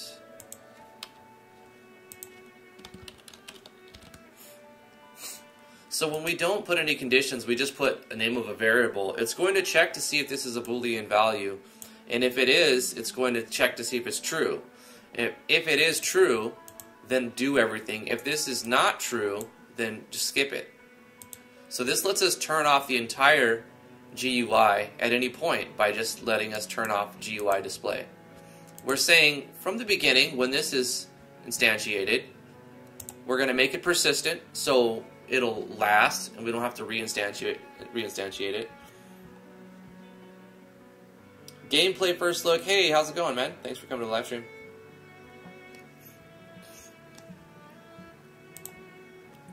So we're going to make it persistent so once it's in the game, it stays in the game, but we can just turn off its display at any point. So what's what we want to do on when we go to game over, every time we call game over, which is going to be called from when our HP is 0 or less, in this case it is inside of an object. What are we calling it? The controller? Yeah.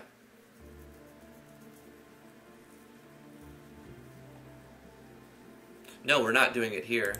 We're doing the, is it inside the player display itself? Yes, inside here, which makes it easier to do. So when we go to room game over, before we go to room game over, we're going to set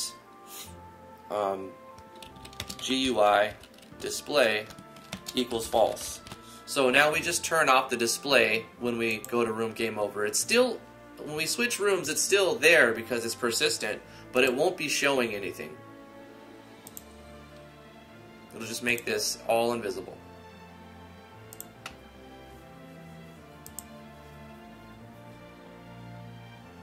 I'm wondering if it will actually remove these or keep these because it's already been created, right? So we may have to instance destroy health bar stretcher as well. We will. Instance, we'll say object underscore health bar stretcher dot instance destroy.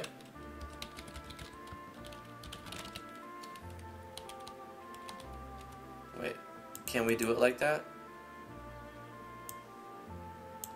Or no, we just do instance destroy and then we put health bar stretcher inside. Okay.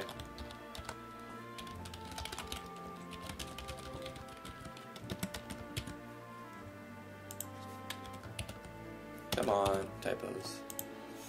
We'll copy this, paste this, and do this for stamina bar as well. And it doesn't matter that they're being destroyed. Whenever we restart, if they're not there, they'll be re-instantiated through the GUI. We need to test this, so let's just game over real quick. Thanks for the sub, Gameplay. Appreciate it. Let's take some damage. Go to the game over.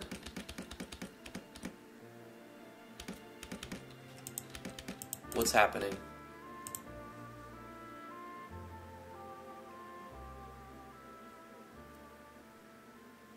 Oh, okay. I see what's happening. It's destroying these things before it can go to 0, or like when it hits 0, it doesn't actually finish this.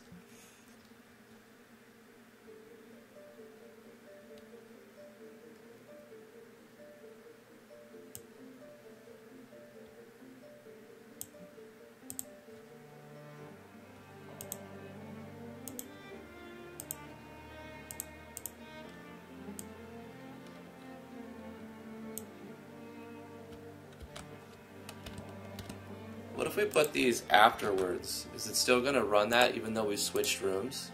Or does this not? It's persistent, so it should, right?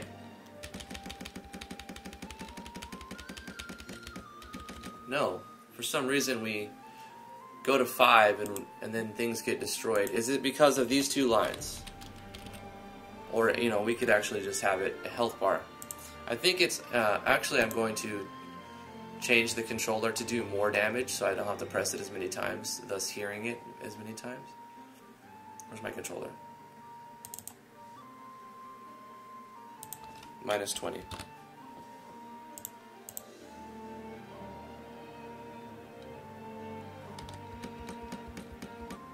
No, it's something else happening.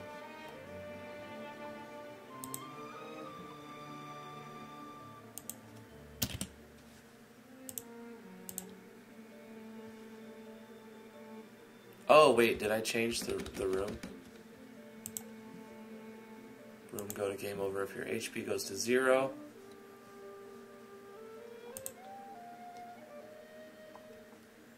All I've done was check to see if it's still displaying all of that, so this is on the whole time.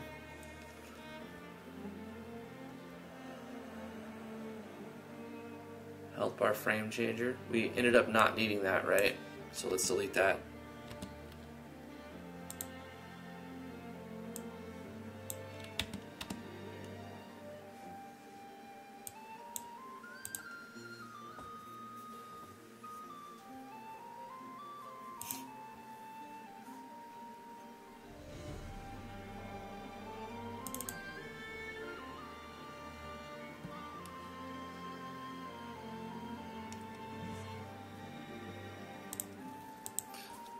Set position.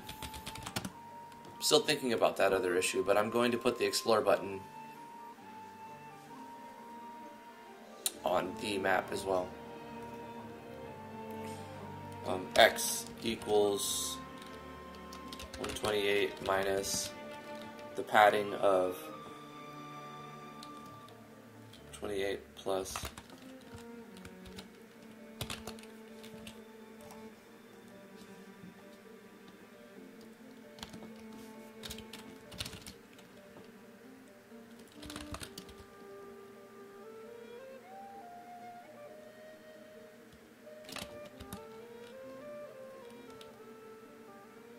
That's our resolution. But I want to add 72. It would be 0. It would be 0 plus, so we would just say 72. Where I want it to be. Okay, like in the top right. But it's 64, so we're going to add its size as well. That means I can just put it wherever I want on the map. So we'll go to the outside town and drag the explore button. It doesn't matter where I put it, I'll put it anywhere, and it should put it where the numbers dictate it should go. It's not going to do anything at this point.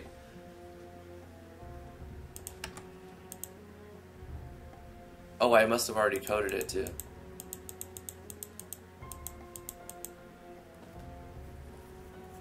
You know what? The numbers are different for the UI because the room sizes are different. So we're going to encounter this problem unless we change the numbers that are inside. So I got a lot of bugs. I've got a lot of bugs right now.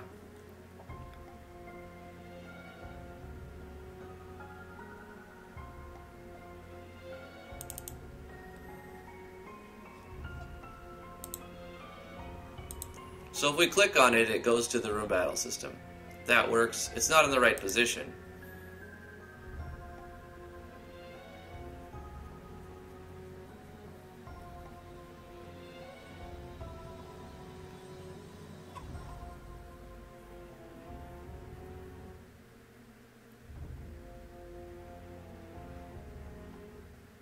I think I know how to fix it. The GUI, one of the bugs anyway. Okay, so when we're saying, when we're giving the position, and even the size needs to be changed. So that's really weird.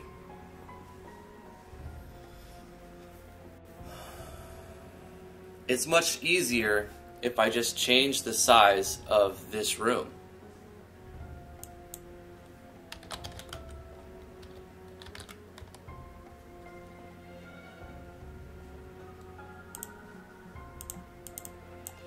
What am I doing? Rushing.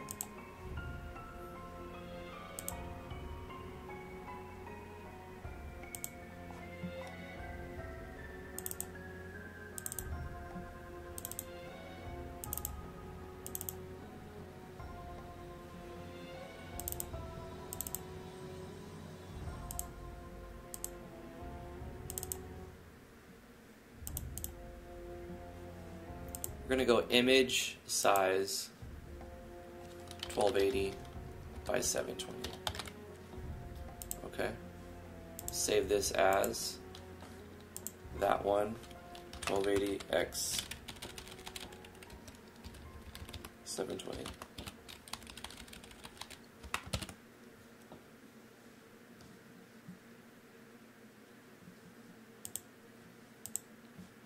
Okay.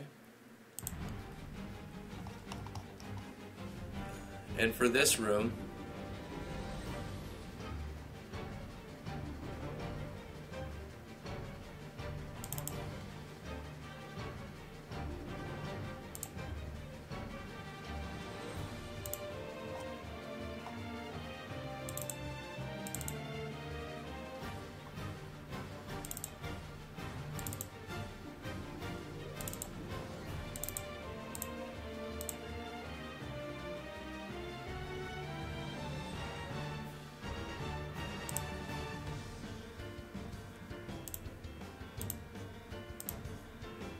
now it looks right.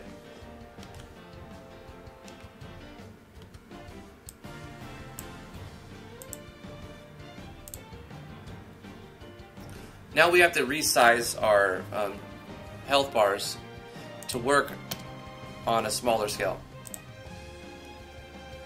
which is fine.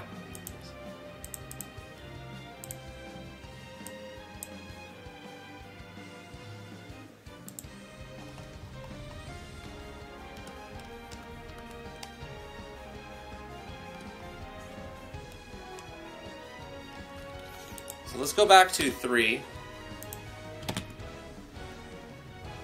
these up. Wait, no. Not the sprites, but the objects. And we're going to create them at 3.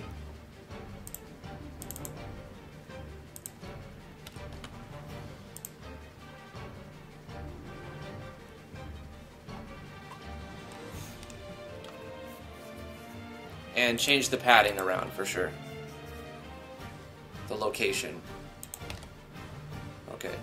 So the Y doesn't need to be stretched by 0.15 as well. We'll just say 1.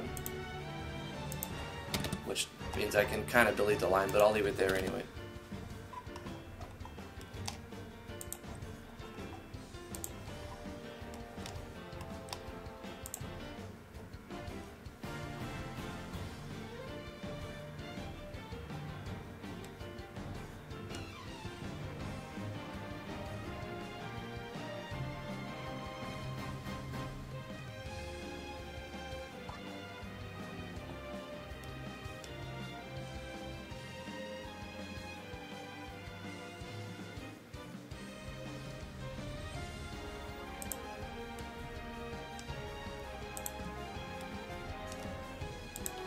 So let's reduce these back down to X. 88 seems to be a little bit too much. 72, 72, and this can be 36, and this can be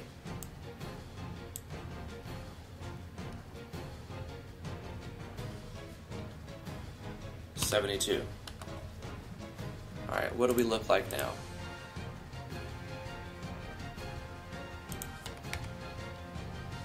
A little bit better. The 1.5 does need to be there, just the locations were off. And we'll go with 4 instead of 3. 4, 4. And since we're drawing with 1.5, this will be 36, but then we need to add 16 to this Y, so we're at 88 again.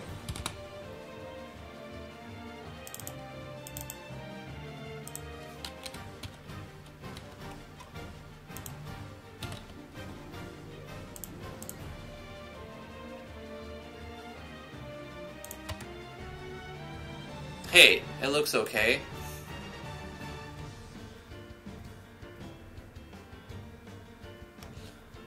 The text for stamina, I would like to be a little bit lower.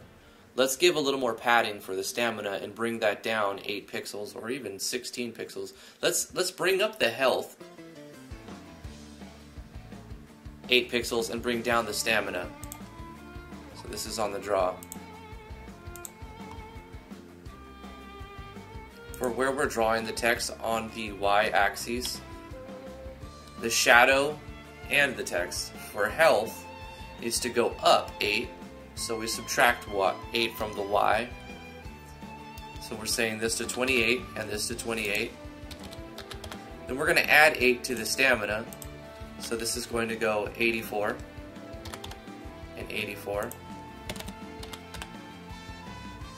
I kind of think the Y-axis of these things should be a little bit smaller. Let's go 1.4. Hopefully that doesn't mess things up.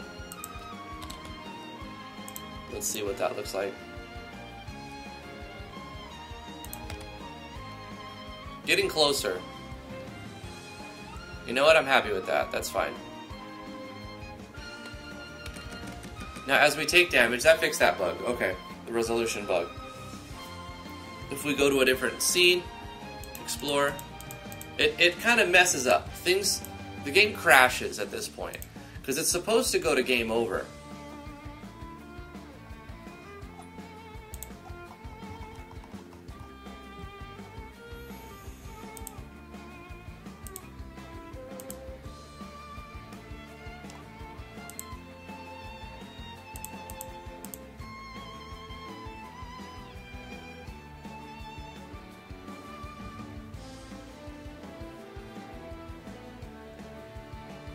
No, you're hearing it.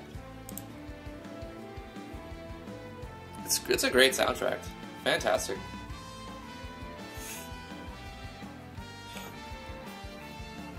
Oh, so we got things looking right now, but what we had working before I incorporated a switch here is no longer working.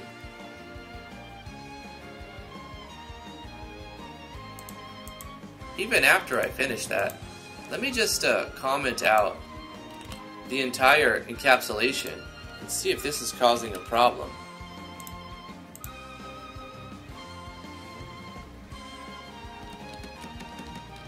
That's not even it. What else is causing that to mess up? What did we change? What did we do?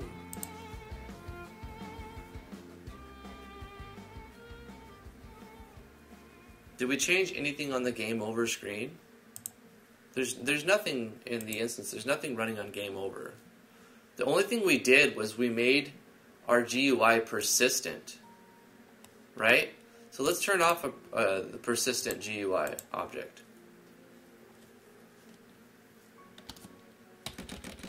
That's what's causing the problem. Really?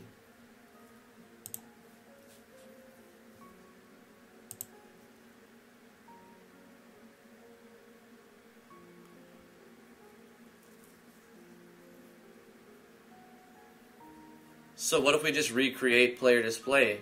Well, it would be a different player display that wouldn't store all these values. They wouldn't be the same, right? From every time we switch to a different scene, all of our stats would just go back to normal, to starting point. So that's the problem there. So we have some problem with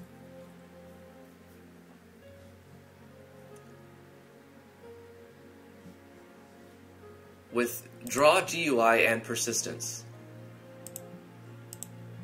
Alright, let's turn off persistence and let's see what happens if we go like this.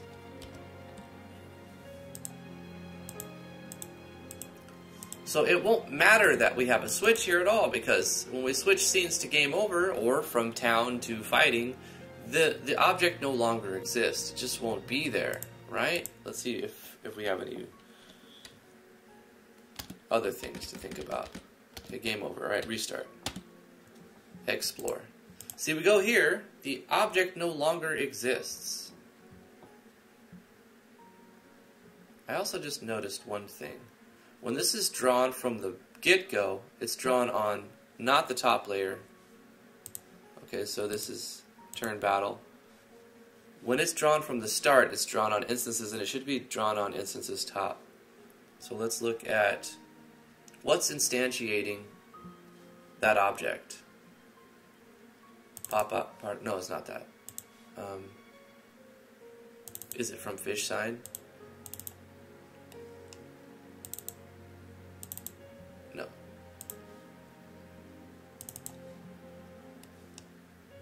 Create.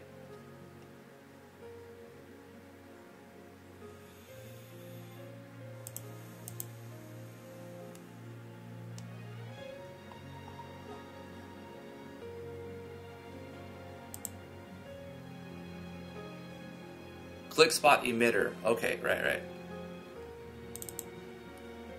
On the create, here we go. This is where we have it. Instances top. Now it'll draw above it from the get.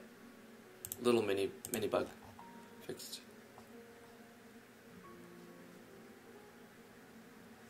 How do we keep our GUI persistent and not run into a problem whenever we try to change the room?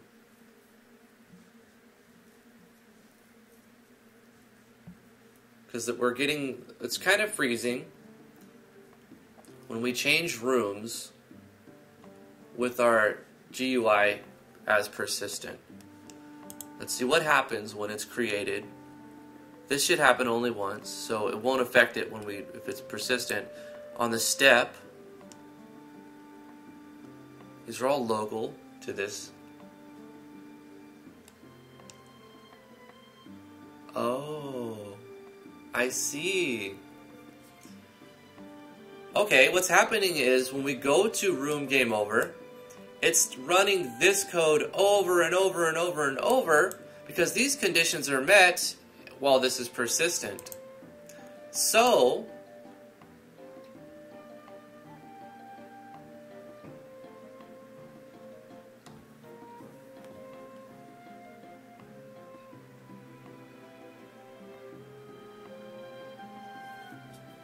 We just need to make some sort of condition.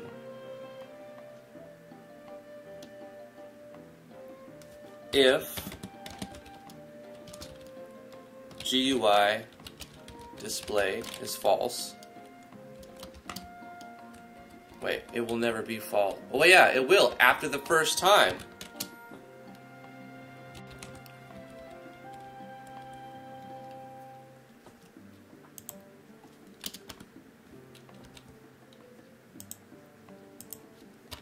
Okay, so if GUI display is true, then do these things, and it will only do that once. It will only do that once, because then it'll be false. Maybe that'll stop it from freezing up, because it's like an endless loop. You're saying, room go to, every frame. Go to this room every frame. And destroy these objects every frame. But then also create them if they... Okay, so this might fix it.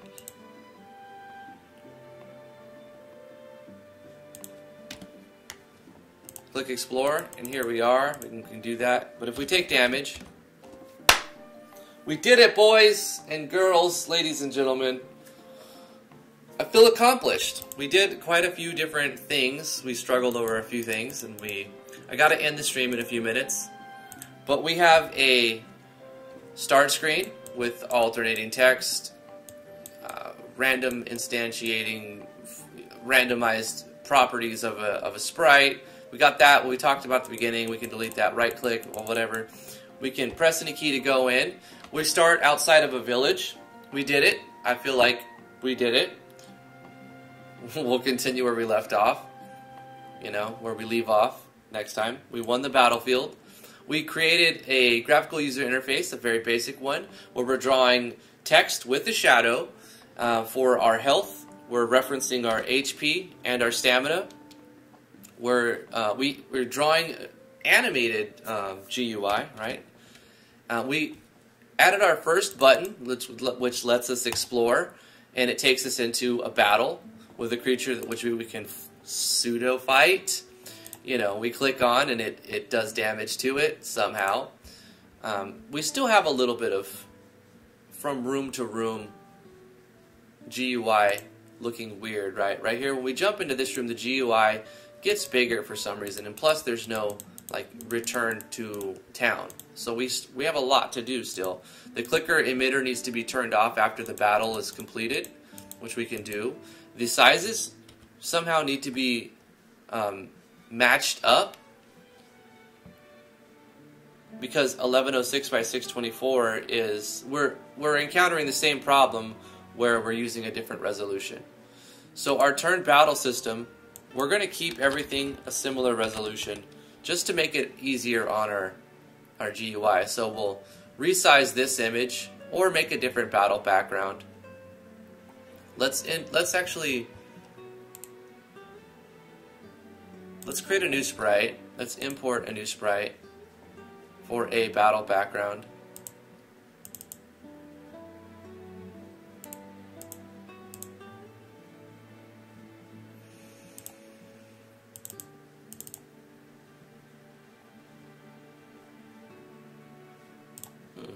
This will work. S underscore battle BG01.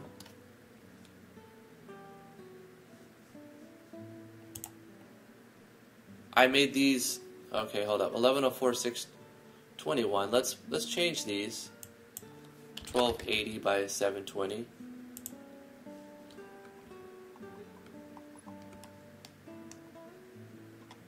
Hopefully that just stretches it out.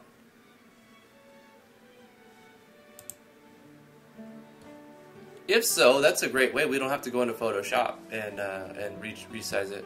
Photoshop. And let's change the turn battle system background. So we'll go to the background and select a different one. There we go. And now, because the room is a different size, when we... Okay.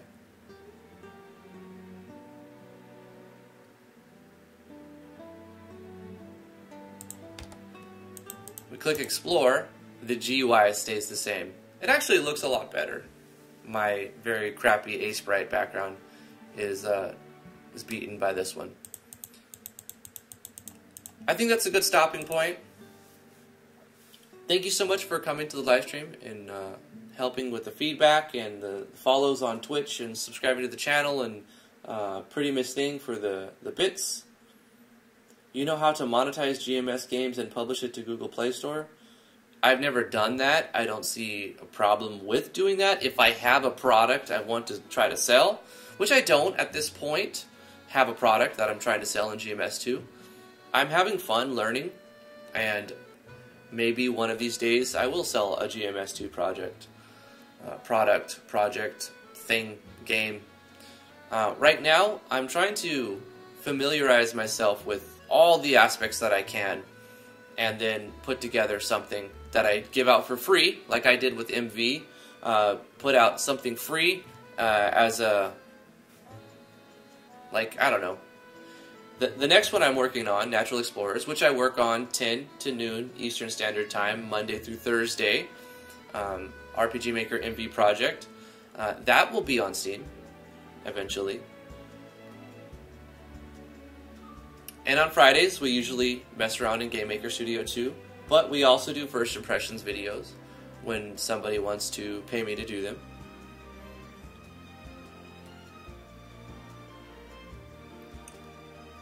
So yeah, thank you guys so much. If you would like to support what I do, please consider backing me on patreon.com/driftwoodgaming.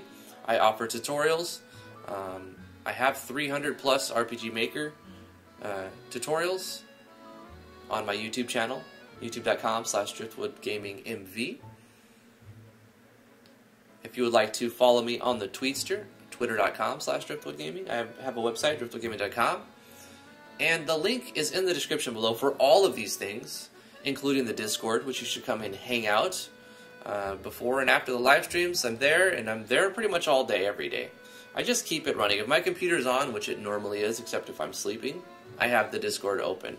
So come hang out. That's the best way to contact me. If you want to ask me something, message me. Right-click my name and message me, and that's the surefire way to contact me. And I'll respond as soon as I can. Don't ask me, hey, can I ask you a question? And then you leave it blank for 3 days, because I won't respond to that. Just ask the question, and then if I can find an answer, I'll give you the answer, or help you find it, whatnot, whatever.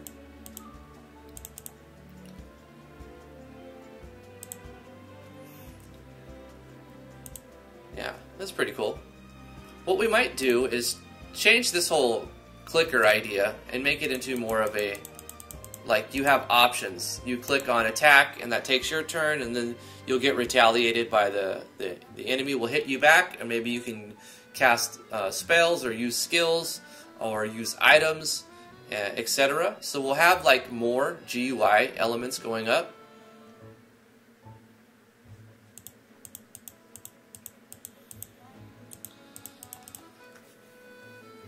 Oh.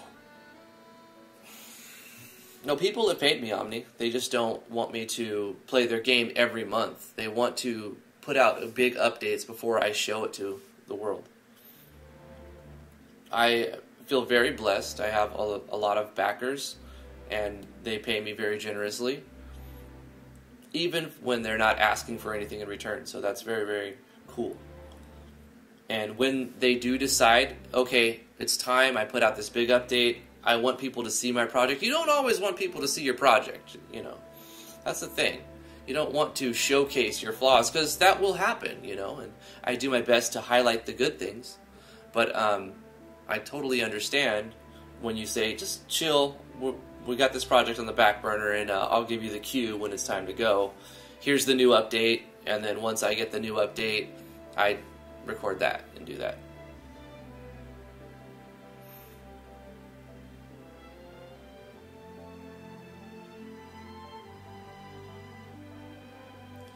I'm planning on making all 2D models this way on the map with this perspective. Oh, Alejandro Mango says, I'm using 3D models of a game to create my own 2D sprite of an RPG I'm trying to make. Is there any consequences on making sprites this way? Maybe. I mean, sure. Everything has pros and cons. Alejandro? 3D models. Are you using Blender? What are you using? And then you're exporting the Blender models as 2D sprites?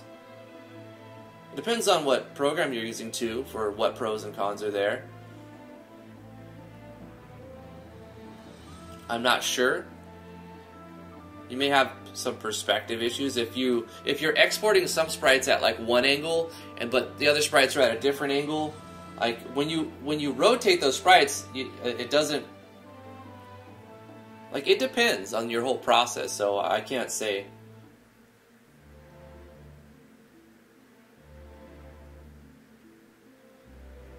I think there might be some uncanny valley.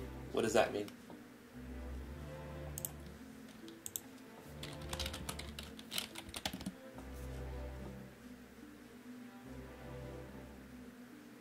Ah, right. The concept of the uncanny valley suggests humanoid objects which appear almost, but not exactly, like real human beings elicit uncanny or strangely familiar feelings of eeriness and revulsion in observers.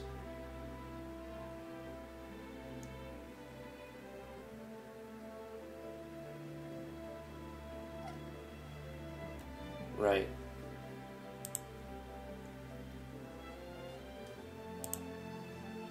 Perhaps. Anyway, guys, that's going to do it for me. Thank you so much for coming to the live stream. I really appreciate it.